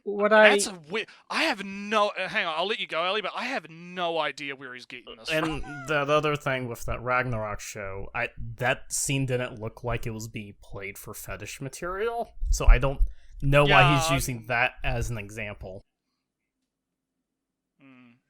All right, Ellie, I know that Ragnarok just, the main character buys the slaves, and it's fine because he's a Japanese man, and he was nice to slaves, and that's why he can have slaves and whatnot. So it's a typical bullshit. But anyway, But I think I know what he's talking about by encouragement. He's just not showing the right clip here. I think he's more like selling off your very young daughter to be a political tool. Stuff like that is more of the encouraged behavior rather than some little bit of bullying. But is that okay? If he's talking about the behavior of men in this world, then they are kind of encouraged by themselves and each other to use whatever means, even women or even their children, for political gain, which is some very patriarchal stuff. Right. I guess. Yeah, that's It's that's what I get, because the bullying doesn't make any sense. But yeah, there that's are the problem. other stuff. Yeah, that's the problem, right? It's like, okay, I can kind of get what you're coming from with that, right? I don't think it's encouraged. Like, I don't think it's like. I mean, because that's the thing. How can you encourage? It's encouraged to an extent, but I would say it would be better to say that marriage as an institution in those types of medieval settings encouraged that behavior, and only amongst nobility. That wasn't nearly as encouraged on the lower level, because the thing with nobility at the time in medieval Europe was that because of how that developed out of feudalism, you had things like land rights and land ownership, right? So when you married somebody off, that was a major thing that impacted directly your people and your country's politics because sorry, my brain just. I see you played. No. I see you played Crusader Kings 3. No, not just for Crusaders Kings. I've actually done research on this. I actually do. Yeah. It's an interesting. Reading, It is. Let actually me an finish, interesting topic. please. Yeah. Sorry. So, yeah, the line of rhetoric I was going. What was I talking? You're talking about how in medieval, it was a very big deal because of land ownership, and that actually affected things like lines of succession. You know, what families were in charge of what countries, even. So that was kind of like a major thing. So I wouldn't even really say that this is like medieval Europe unless it actually develops it a bit further in the novels. Because I do think that him. What was like his I would say that the setting is absolutely patriarchal. I will say that. Yeah. Oh. It's definitely not matriarchal, and there's definitely a gender imbalance. So yeah, it's patriarchal. But to compare it to medieval Europe is I guess there's a gender imbalance in certain aspects, because obviously there are like strong women in the setting, right? Clearly. So it's not like there is a gender, and like societally we'd have to see more, right? Like societally, because I wouldn't even say that marriage being a political tool is even necessarily patriarchal, because even under female reign, and even in societies historically that have had a bit more of an importance on, you'll see this in some tribal societies, and even then, marriage is still a major deal that is managed because of the consequence around it. So I wouldn't even really say that the handling of marriage in that way is patriarchal. I think that if it was a matriarchal society, you probably would have seen similar management of marriage. Yeah, I agree with that, and I think that to tie it back to the video, it's very. Like, I would have to see more about how the society is actually structured, because we have the one example. How it's presented, I would say, is patriarchal, though. Yeah, but we have the one example which I think is valid of the uncle. I always forget his name. It was said before, but I've forgotten his name again. Where he's saying, "Hey, if you hook up with Eris, we'll do a coup and we'll get a shitload of power. It'll be fucking dope. You should do it." You get your own. beast race. Yeah, mates. you get your beast race mates. Yeah, like so. Like you'd he's trying to sell it to You'd be an idiot to say no in that context. Yeah. So it's like, I can agree with in that respect. That would be a much better example to use than the bullying, because the bullying is not even a sexual thing. It is a race thing, more or less, right? It's a species thing. And you can tell he doesn't pay his editor that much. Okay, that's alleged. No. I can't say that that's for a fact. That's alleged. But it's still, it's like it's a case where in this particular part, like there's a definite mismatch between what's being shown versus what he's talking about, and it's caused a problem. So let's keep going. Rudius, all his faults, isn't shy about calling them like he sees them, and he sees most of the men in his life, including his own father, as fundamentally bad people. Paul Notos Greyrat is a philandering rapist who cheated on his pregnant wife with one of his former victims, jeopardizing Lilia's job. Whoa. It's all true, though. No, she did... Wait a minute. Remember, The maid seduced him initially. That's not rape if they both consent. No. He raped her before this. Yeah. That. But he's not. He's not talking about that. He's talking about that and the cheating, both of them, and calling them rape, right? That's what he said, right? No, okay, I got it. You could argue that even if she seduced him, just keep it playing while I'm talking about this. I want to listen to what he said, so I'll let you finish. Well, even if she seduced him, like you could say that she did that specifically because of the act that happened prior. Like she knew she could get him to fuck her, as it were. Yeah, but that's getting into assumptions. That's getting into some really thorny shit that I don't think I could do over a YouTube video. All right, let me listen really carefully to how he frames it. Okay, so let me listen. Calling them, sees them, and he sees most of the men in his life, including his own father, as fundamentally bad people. Paul Notos Greyrat is a philandering rapist who cheated on his pregnant wife with one of his former victims, jeopardizing Lilia's job. Okay, so he didn't specifically say that instance was rape. He was mentioning the past one, right? So I misread there. See, that's why I wanted to go back, because I didn't want to go off at him and have another 5-hour rant, have a fucking 20-minute rant about it because he's wrong, right?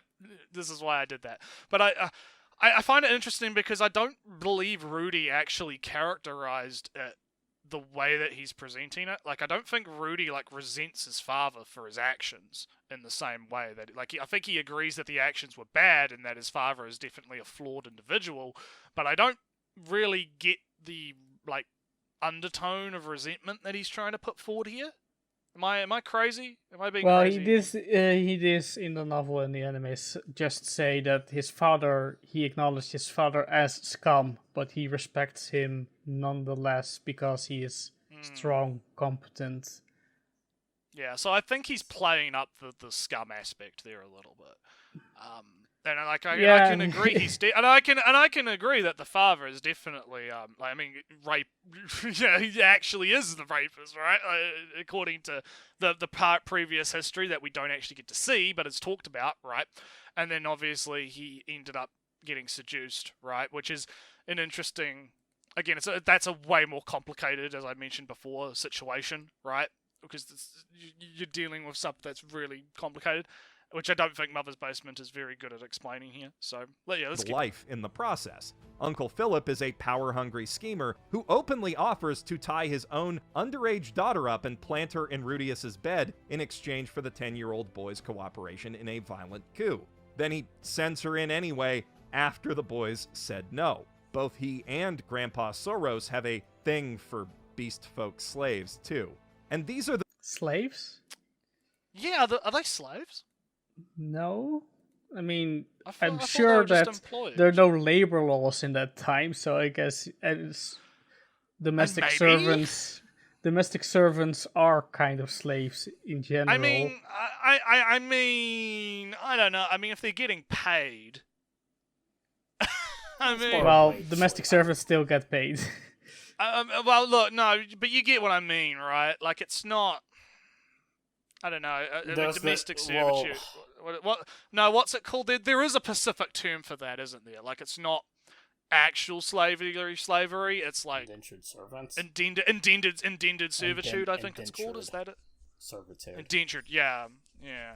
So which is, I would say, actually having, because that's actually something you have to study in American history classes, because that was a major part of the colonization efforts, was signing people into indentured servitude.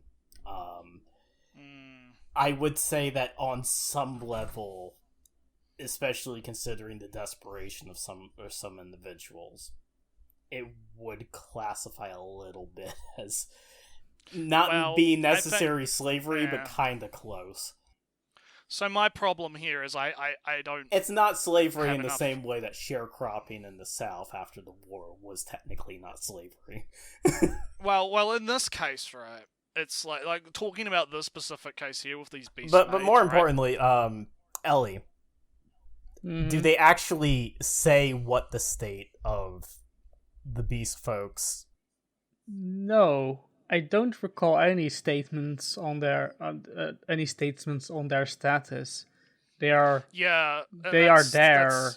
Yeah, and that's my problem, is because if I don't actually know, then I'm not going to like assume, I guess. Like, I mean, you could, like, that's what Mother's Basement is doing, is he's just assuming, oh, they're maids and they're all beast folk, and that means they're all slaves. But it seemed like they treat them well, and two, it seems like it's less about the fact that like they're slaves and more like, hey, they hired them. I think I recall all the human servants are clearly of a higher rank than all the beasts men servants. Are they though? Yeah. Are they? You have the teacher and you have the main butler guy, and you have like the woman at the party. Though begs the question of, is that specifically something endemic to the beast race, or is that the role of the beast race within the human kingdom? Yeah, again, there's too many like question marks here, and I was going to bring up. Well, no, that's the problem. Like, I asked because I wanted to know if you had any of that context, but it doesn't seem like it's weird. This is as far as I can go. Yeah, but I was going to bring up, like, didn't Philip or whatever mention when they were talking? We brought up the languages. Didn't he bring up, like, in the subtitles? I think he said hire beast people. Like, he brought up that if you understand the language, it's easier to negotiate and like hire them for like work, which makes me think that maybe it's not necessarily like they're enslaved, and more like they actually negotiated like a work agreement or something. We can argue further, but the point is it's very vague, and there's not. Yeah, it's Mother's Basement's assertion. His assertion is not met by the evidence required. Yeah, like TLDR need more evidence. So these are the good in the Grey Rat family. The ones ruthless enough to actually hold power at the top are apparently even worse. But that's exactly what makes them interesting as characters. Despite being products of both a bad environment and their own wicked choices, they are capable of doing uncommonly good things. They have good traits that certainly don't outweigh the bad. They are not that good characters. Again, he's overpraising it. I never, like, I thought they were okay, but I don't know if I'd say that they're good. I mean, like, Grandpa is funny. He's funny. Well, Grandpa, he's a centric old man, right? And it makes sense, right? It's fine, right? Getting thrown out of parties for declaring war. Yeah, close, but count for something. Paul is a bad guy, but also a good-ish parent who tries to provide his son and later daughters with opportunities and teach them to be better than himself, even if he is kind of a shit teacher. What you're saying is that he has character. Crazy concept, I know. I haven't met many dads like Kenichi Natsuki. I've seen a lot like Paul Grey Rat. Most of us have folks like that in our lives who are good to us, but not to most people, and not always. But they try. That's a very very telling statement. I don't really think you should take Paul as most people are like Paul. I don't think most people are rapists. At least is that what he's trying? Is that what Mother's Basement is trying to say about his dad? I think what he's trying to say is that most people have flaws, right? But it's the way that he presented that was very, very awkward. Like, the way that read in the script is kind of weird. But I understand what he's trying to say. Like, he's trying to say, yeah, most people in real life are more like Paul in the respect that they have their own flaws and regrets and are trying to do better with, like, raising their kids, right, to make their kids better than they were. You would assume most people, obviously not everyone, but most people would have that mindset. But yeah, the way that he said that in the script was kind of. Let's look at text chat. I know, but try. I haven't seen much fiction that captures that as well as Mushoku Tensei does. The women in the series tend to tip in the opposite. Go back a little bit. All right. Hang on. All right, let's listen. Let's be like that in our lives who are good to us, but not to most people, and not always. But they try, or try to try. I haven't seen much fiction that captures that as well as Tensei does. The women.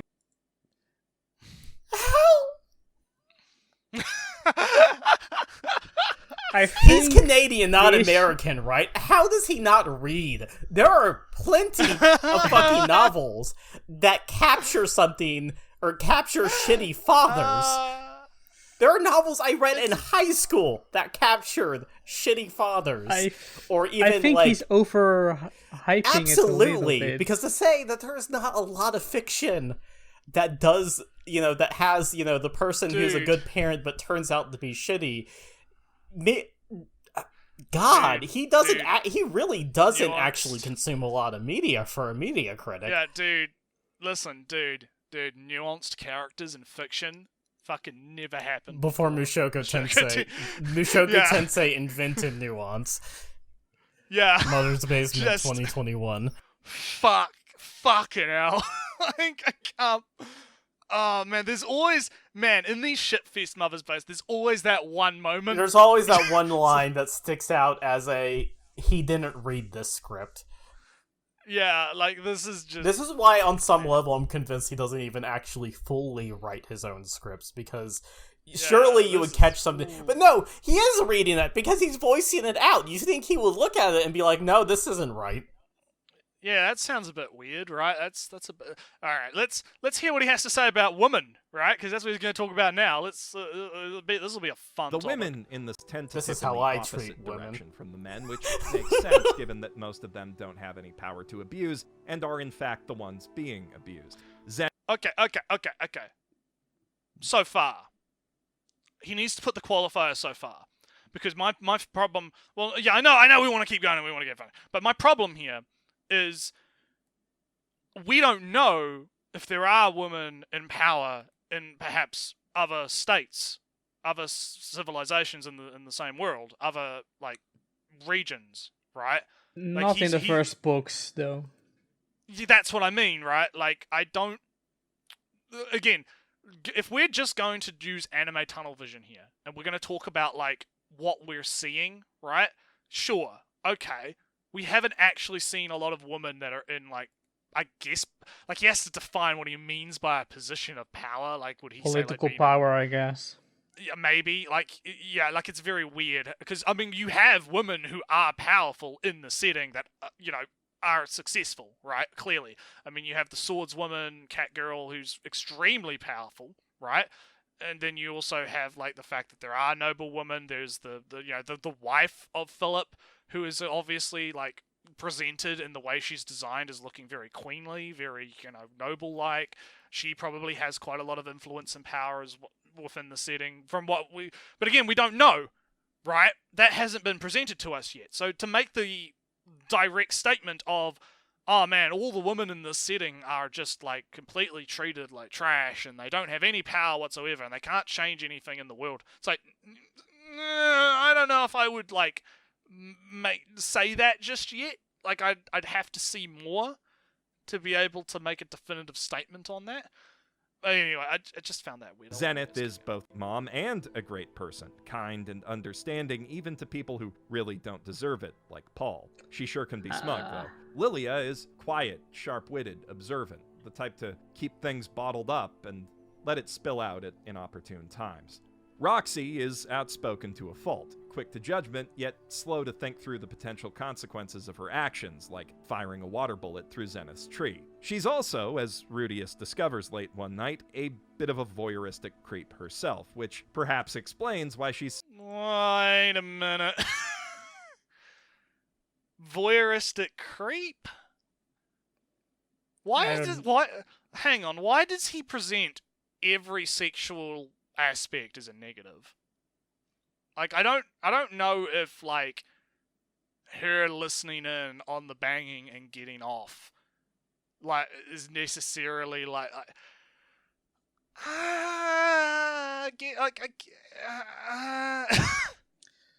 Yeah, I don't get that part, and I Yeah, don't like get this. I can get that it's kind of like okay, like if we were talking about a modern setting and it's like someone's like listening in and having a bit of a slick while like yeah, it's kind of a creep move, right? Like kind of, but it's like,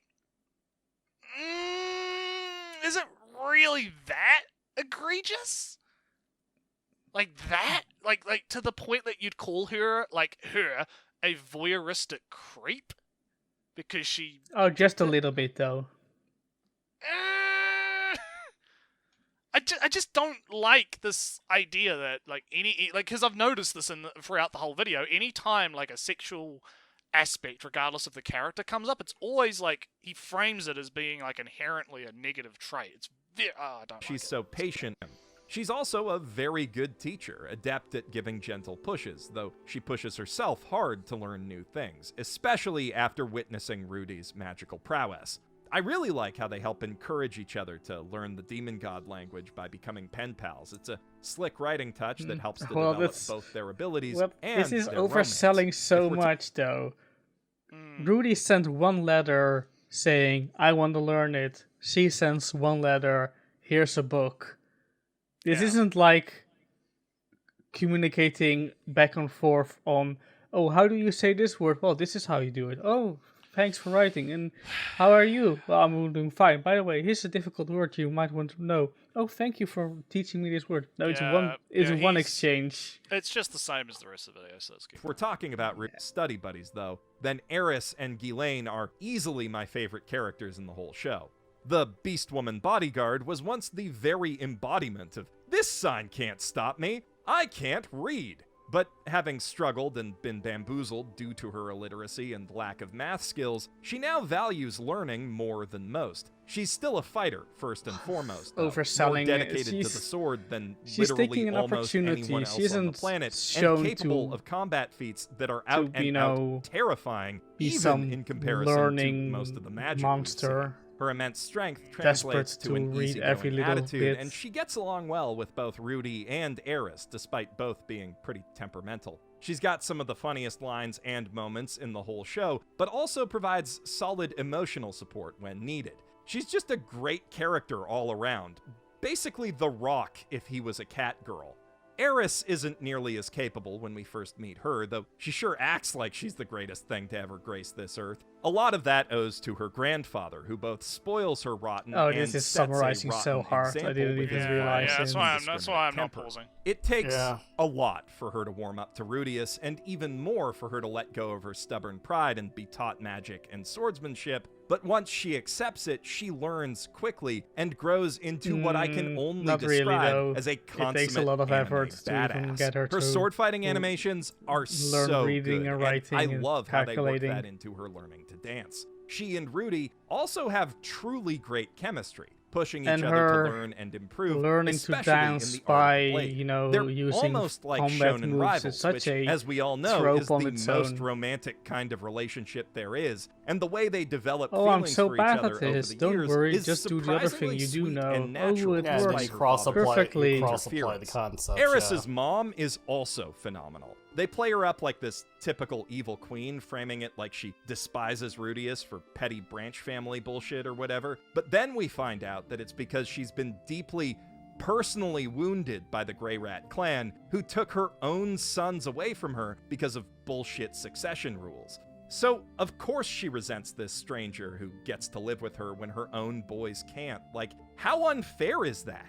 But then, he cries when the family throws him a birthday party.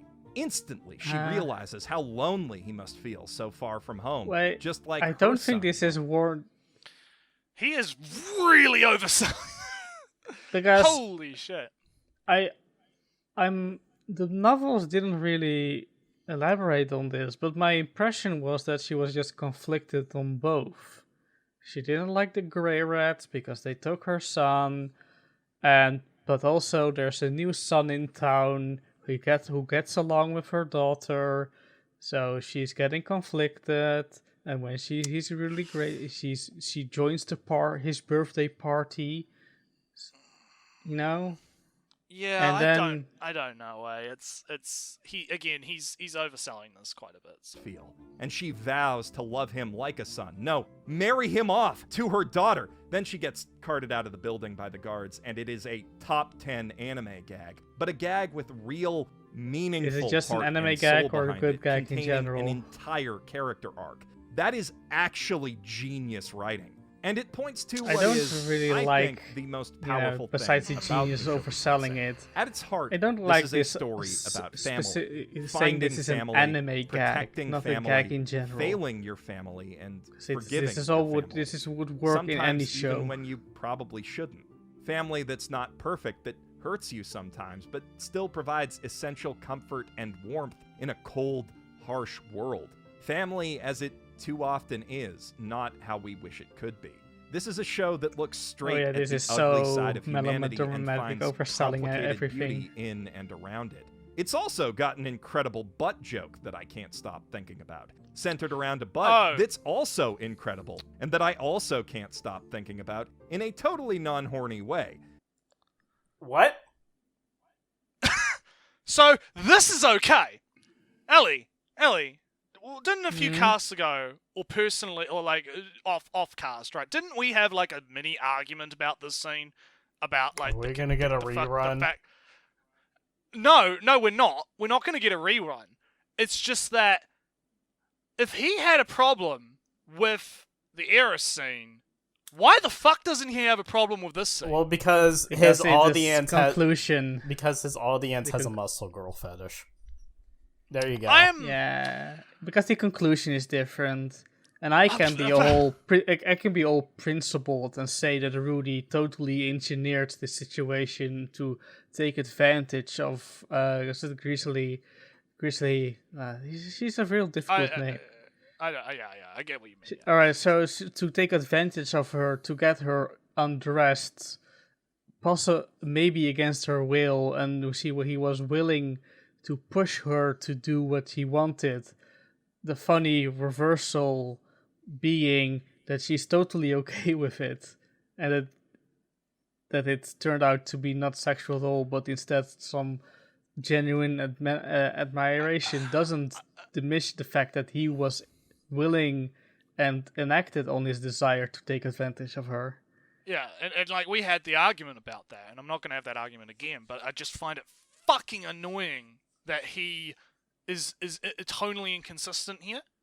Like literally, like, because because we didn't have the argument about the Eris scene on cast, right? But me and Ali did have a very heated fucking discussion about that once, right? We had a big argument about it. But the thing is you're tonally consistent in your opinions about the Eris scene and your opinions about this scene, right? Like, I can see your logical consistency there, and that is fine and respectable, right? Even if I disagree. With this, it's like, no. This one case where Rudy is acting like a perverted, gross 40-year-old virgin is bad because the consent is bad. But this same scene, which, even though I don't agree, still has, according to at least Ali's logic, issues around the consensual aspect of it, even if it does turn out to be all okay in the end. Also, but that's fine though. That's fine. That's okay. It's great. Rudy touched the rock bum. It's funny. Haha. Oh man, I'm breaking. I'm dying. I'm gonna. So Naretsu, real quick though.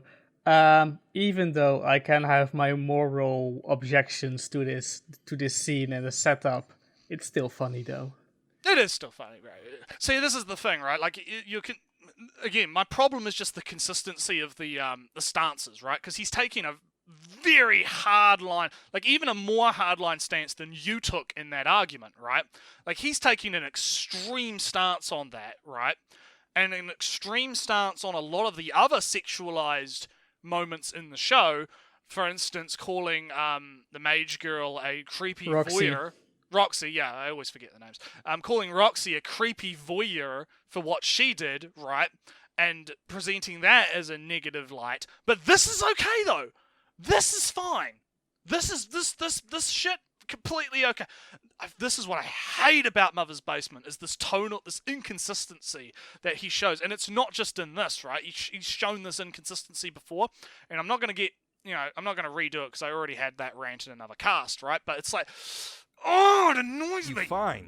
It makes me so mad. I've spent most of this video delving into how you really serious emotional side, but it is a comedy as much as a drama, and equally vulgar in both respects.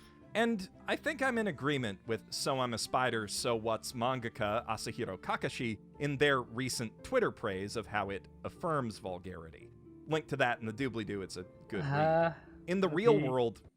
No. You don't get to do that, Mother's Basement. You don't get to be like, yeah, I'm gonna mention something, but I'm not gonna show it on screen. Well, he was running out of time. He had to spend more time.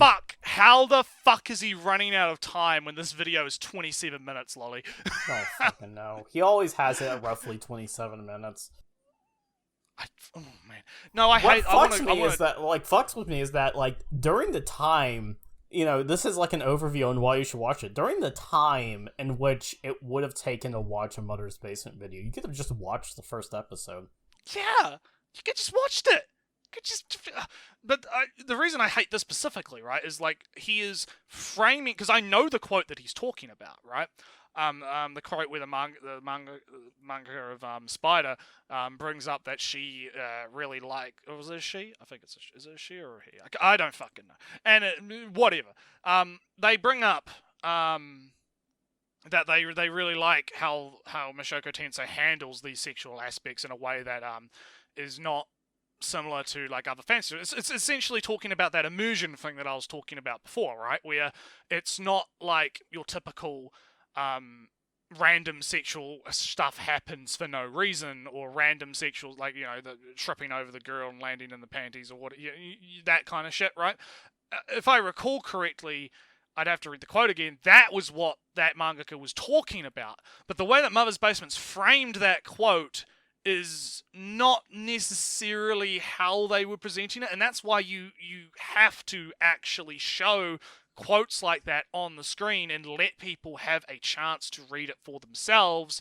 Like, he doesn't have to read it out, but if he just had it on the screen for a little bit to say, hey, this mangaka had this really interesting thought about this that I agreed with, or I want to present to you guys to think about, I'm going to bring it up for you guys. Like, just say, oh, no, I will put it in the description of the video and you can go look at it yourself. I'm just going to mildly bring it up. Like, I don't like that, because it allows him to contextually frame that quote in whatever way he wants, and people that are not going to go and read the quote for themselves, they're just going to take Mother's Basement's word on it, because that's what idiots that watch Mother's Basement videos do, right? Like us. They're going to take him on at his word, and then they're going to have this interpretation of that quote that may not actually coincide with what the quote means.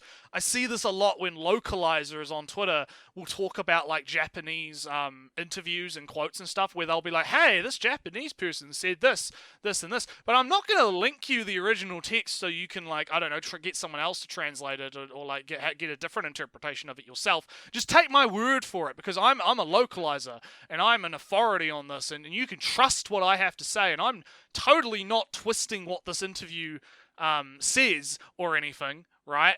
Like, it's the same thing, and I hate it. I really do. Right now, hear their parents wrestling down the hall all the time. In the place and time this fantasy setting is based on, you absolutely could have just walked in on a big, important lord-type guy abusing a maid.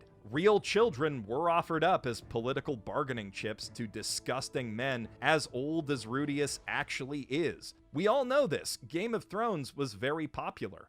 And Mushoku Tensei is similar in how it portrays sex as both an intrinsic part of its world and of its narrative, as a game played by the powerful, often with dubiously consenting pieces, for pleasure and profit. Of course, that exact argument is often used to make excuses for things that obviously are not gunning for any kind of realism and just want to indulge in vaguely historical debauchery. So I'm and just I commenting won't tell on the you animation it's easy to tell in the that difference bit. at first or even 10th glance. There's a line between this is the way it is because that's just how the world is, and the world is how it is. Please don't compare Mushoku Tensei to Now and Then Here and There. It's hard to pin down. Please don't. This is so fucking wild, because he is making that immersion argument I was talking about before, right? He's talking about, like, the realism. I don't want to use the word realism, but he's talking about the idea of the world here being presented is authentic because it's presenting things from our world in a more realistic light, right? For lack of a better word, right? A more immersive way, right? Than you would in other typical fantasy elements, right? So he's making that point that I made, but he's doing it in a fucking stupid way. It pisses me off even more than I'm already pissed off, right? I didn't think I'd get this heated at this point. Like, I'm actually getting a bit mad. I'm like, fucking hell. And then he tries to compare it to, like, Game of Thrones and shit, where it's like, exactly where that line lies. If it's determined by how much historical research and imaginative detail went into the world building, or how much of the plot isn't obvious indulgence, how it presents the parts that clearly are, maybe the skin-to-fabric ratio of the costume designs factors into it. Regardless, when I watch it, I feel very strongly that Mushoku Tensei is on one side of that line, and most isekai that do similar things are on the other. It definitely toes the line, and I have no doubt that some of the author's personal preferences influenced the story's direction and specific details. In the same way that it's fairly obvious Made in Abyss's mangaka has practiced drawing certain stuff a whole lot. Oh yeah, Made in Abyss offer a lolicon, whatever. Yeah, but if you read the light novel, Rudy makes so many references to so much stuff. Oh yeah, like I believe he does actually mention Rance at one. Could you rewind for like by 15 seconds? I missed what he said about Made in Abyss. Okay. All right, I will play. That's the parts that are maybe the skin-to-fabric ratio of the costume designs factors into it. Regardless, when I watch it, I feel very strongly that Mushoku Tensei is on one side of that line, and most isekai that do similar things are on the other.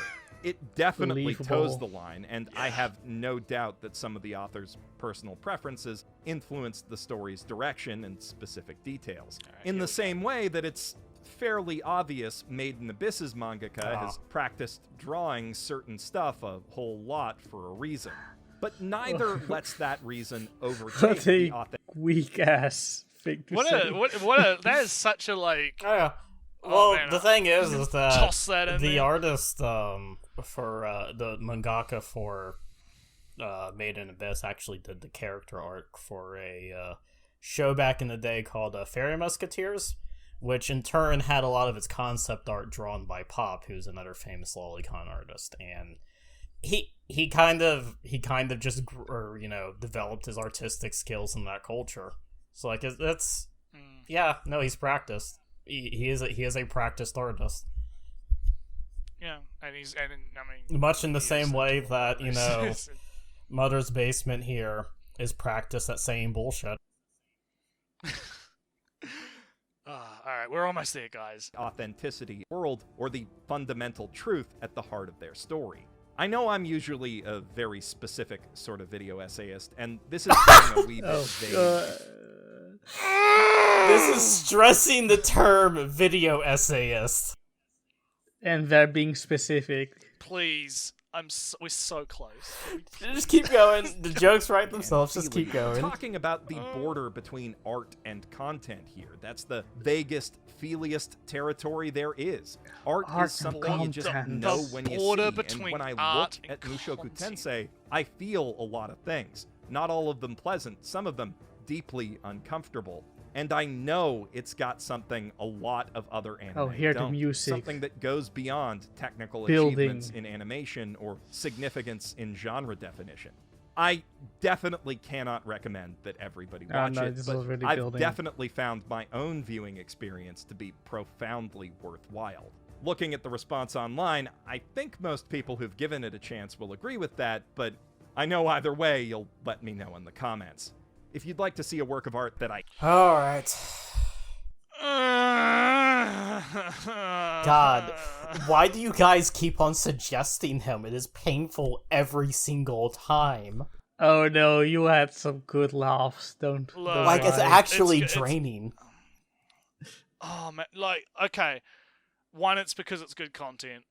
Two, it's because we actually did have some pretty good discussions in the last 2 hours, right? I think we actually did some really good talks about subject matters, like, and that's part of like why I actually like doing this show is like, yeah, sure, we're critiquing the videos, right? But I feel like using the videos to have like in-depth discussions about these topics is and also rants about these topics, I think is more is an interesting thing. But yeah, this video was a typical Mother's Basement video. I mean, he didn't repeat the same points 5 times, I guess. So that's, I mean, it's improvement. Yeah, that makes it very atypical. Maybe he's a little bit fan, and he's actually taken our previous criticisms into Hey, maybe, yeah, you never know. But other than that, like, there are parts in this that have just made me really mad. Like, I didn't expect to get as heated as I did, because he brought up sex, frustrating. So. Yeah, he brought up. Yeah. And knowing me, it's like I have very strong opinions when it comes to like the sexual content and that type of stuff. So it's like I don't get a lot of his like shit. But okay. I got to like switch gears, right? We've got to switch into wrapping up mode, right? Wrapping up mode is video. He overhypes the show quite a bit. The show is good, right? I think we can all kind of agree that the series and the show is good, both novels and the anime. But to make it out as this like masterful work, this mega good thing that's so cool, outside the icky sex elements, I feel like he is definitely overselling the show quite a bit. And I don't know why. I find it very weird. Like, why he's doing that. So anyway, I'll let you two have any closing thoughts, and then we'll wrap it up. Yeah, I suggested the video. I pre-screened it for good content. It's your fault. It's my fault. I accept all blame and all credit. Yeah, Mother's Basement. I like the show. I like the story. Light novel has more stuff in it. It's more clear that it's written by an amateur, and it kind of also shows a little bit more of the flaws of Mushoku Tensei. But the adaptation is fantastic. Actually, I don't really have any flaws, issues with it, and but this video just made me want to mention all the problems I have with it, all the small issues, everything that makes it not a masterpiece. Yeah, I think it's interesting because, like, when you're talking about it, like, countering his points in this, it does almost come off like, yeah, you don't actually like it, but I know you like it, right? Like, I know for a fact that you actually really enjoy it, just like I do. So it's weird how Mother's Basement is so hard on the praise that it turns you into like this super critical, like hard on the show, hard on the series. I mean, if I were to praise New Zealand into the high heavens, you would suddenly stuff. Oh yeah. That you would. Well, no, the roads are kind of not well maintained because the budget is too low, and depends on where you are. I mean, I can think of some random ass complaints about the other country. I mean, you would think of some weird ass, some stupid stuff like the educational system is not whatever. You can find don't like things they have an emotional attachment to being misrepresented because they see it as on some level as a projection of their own identity. That's actually the answer. Otherwise, the praise isn't warranted, though. That's the thing. So Lolly, have you got a closing thought? Well, watching a Mother's Basement video is the YouTube equivalent of like injecting a downer into your bloodstream. It is actually physically draining, and I hate every time we actually cover this fuckhead.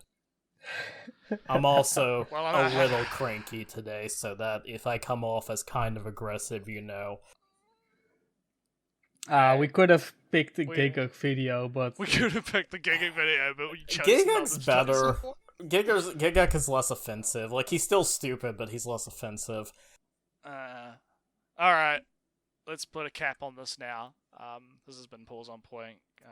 We'll catch you guys for the next Mother's Basement video. watch Mushoku Tensei. It's good. Bye-bye. Bye, everyone.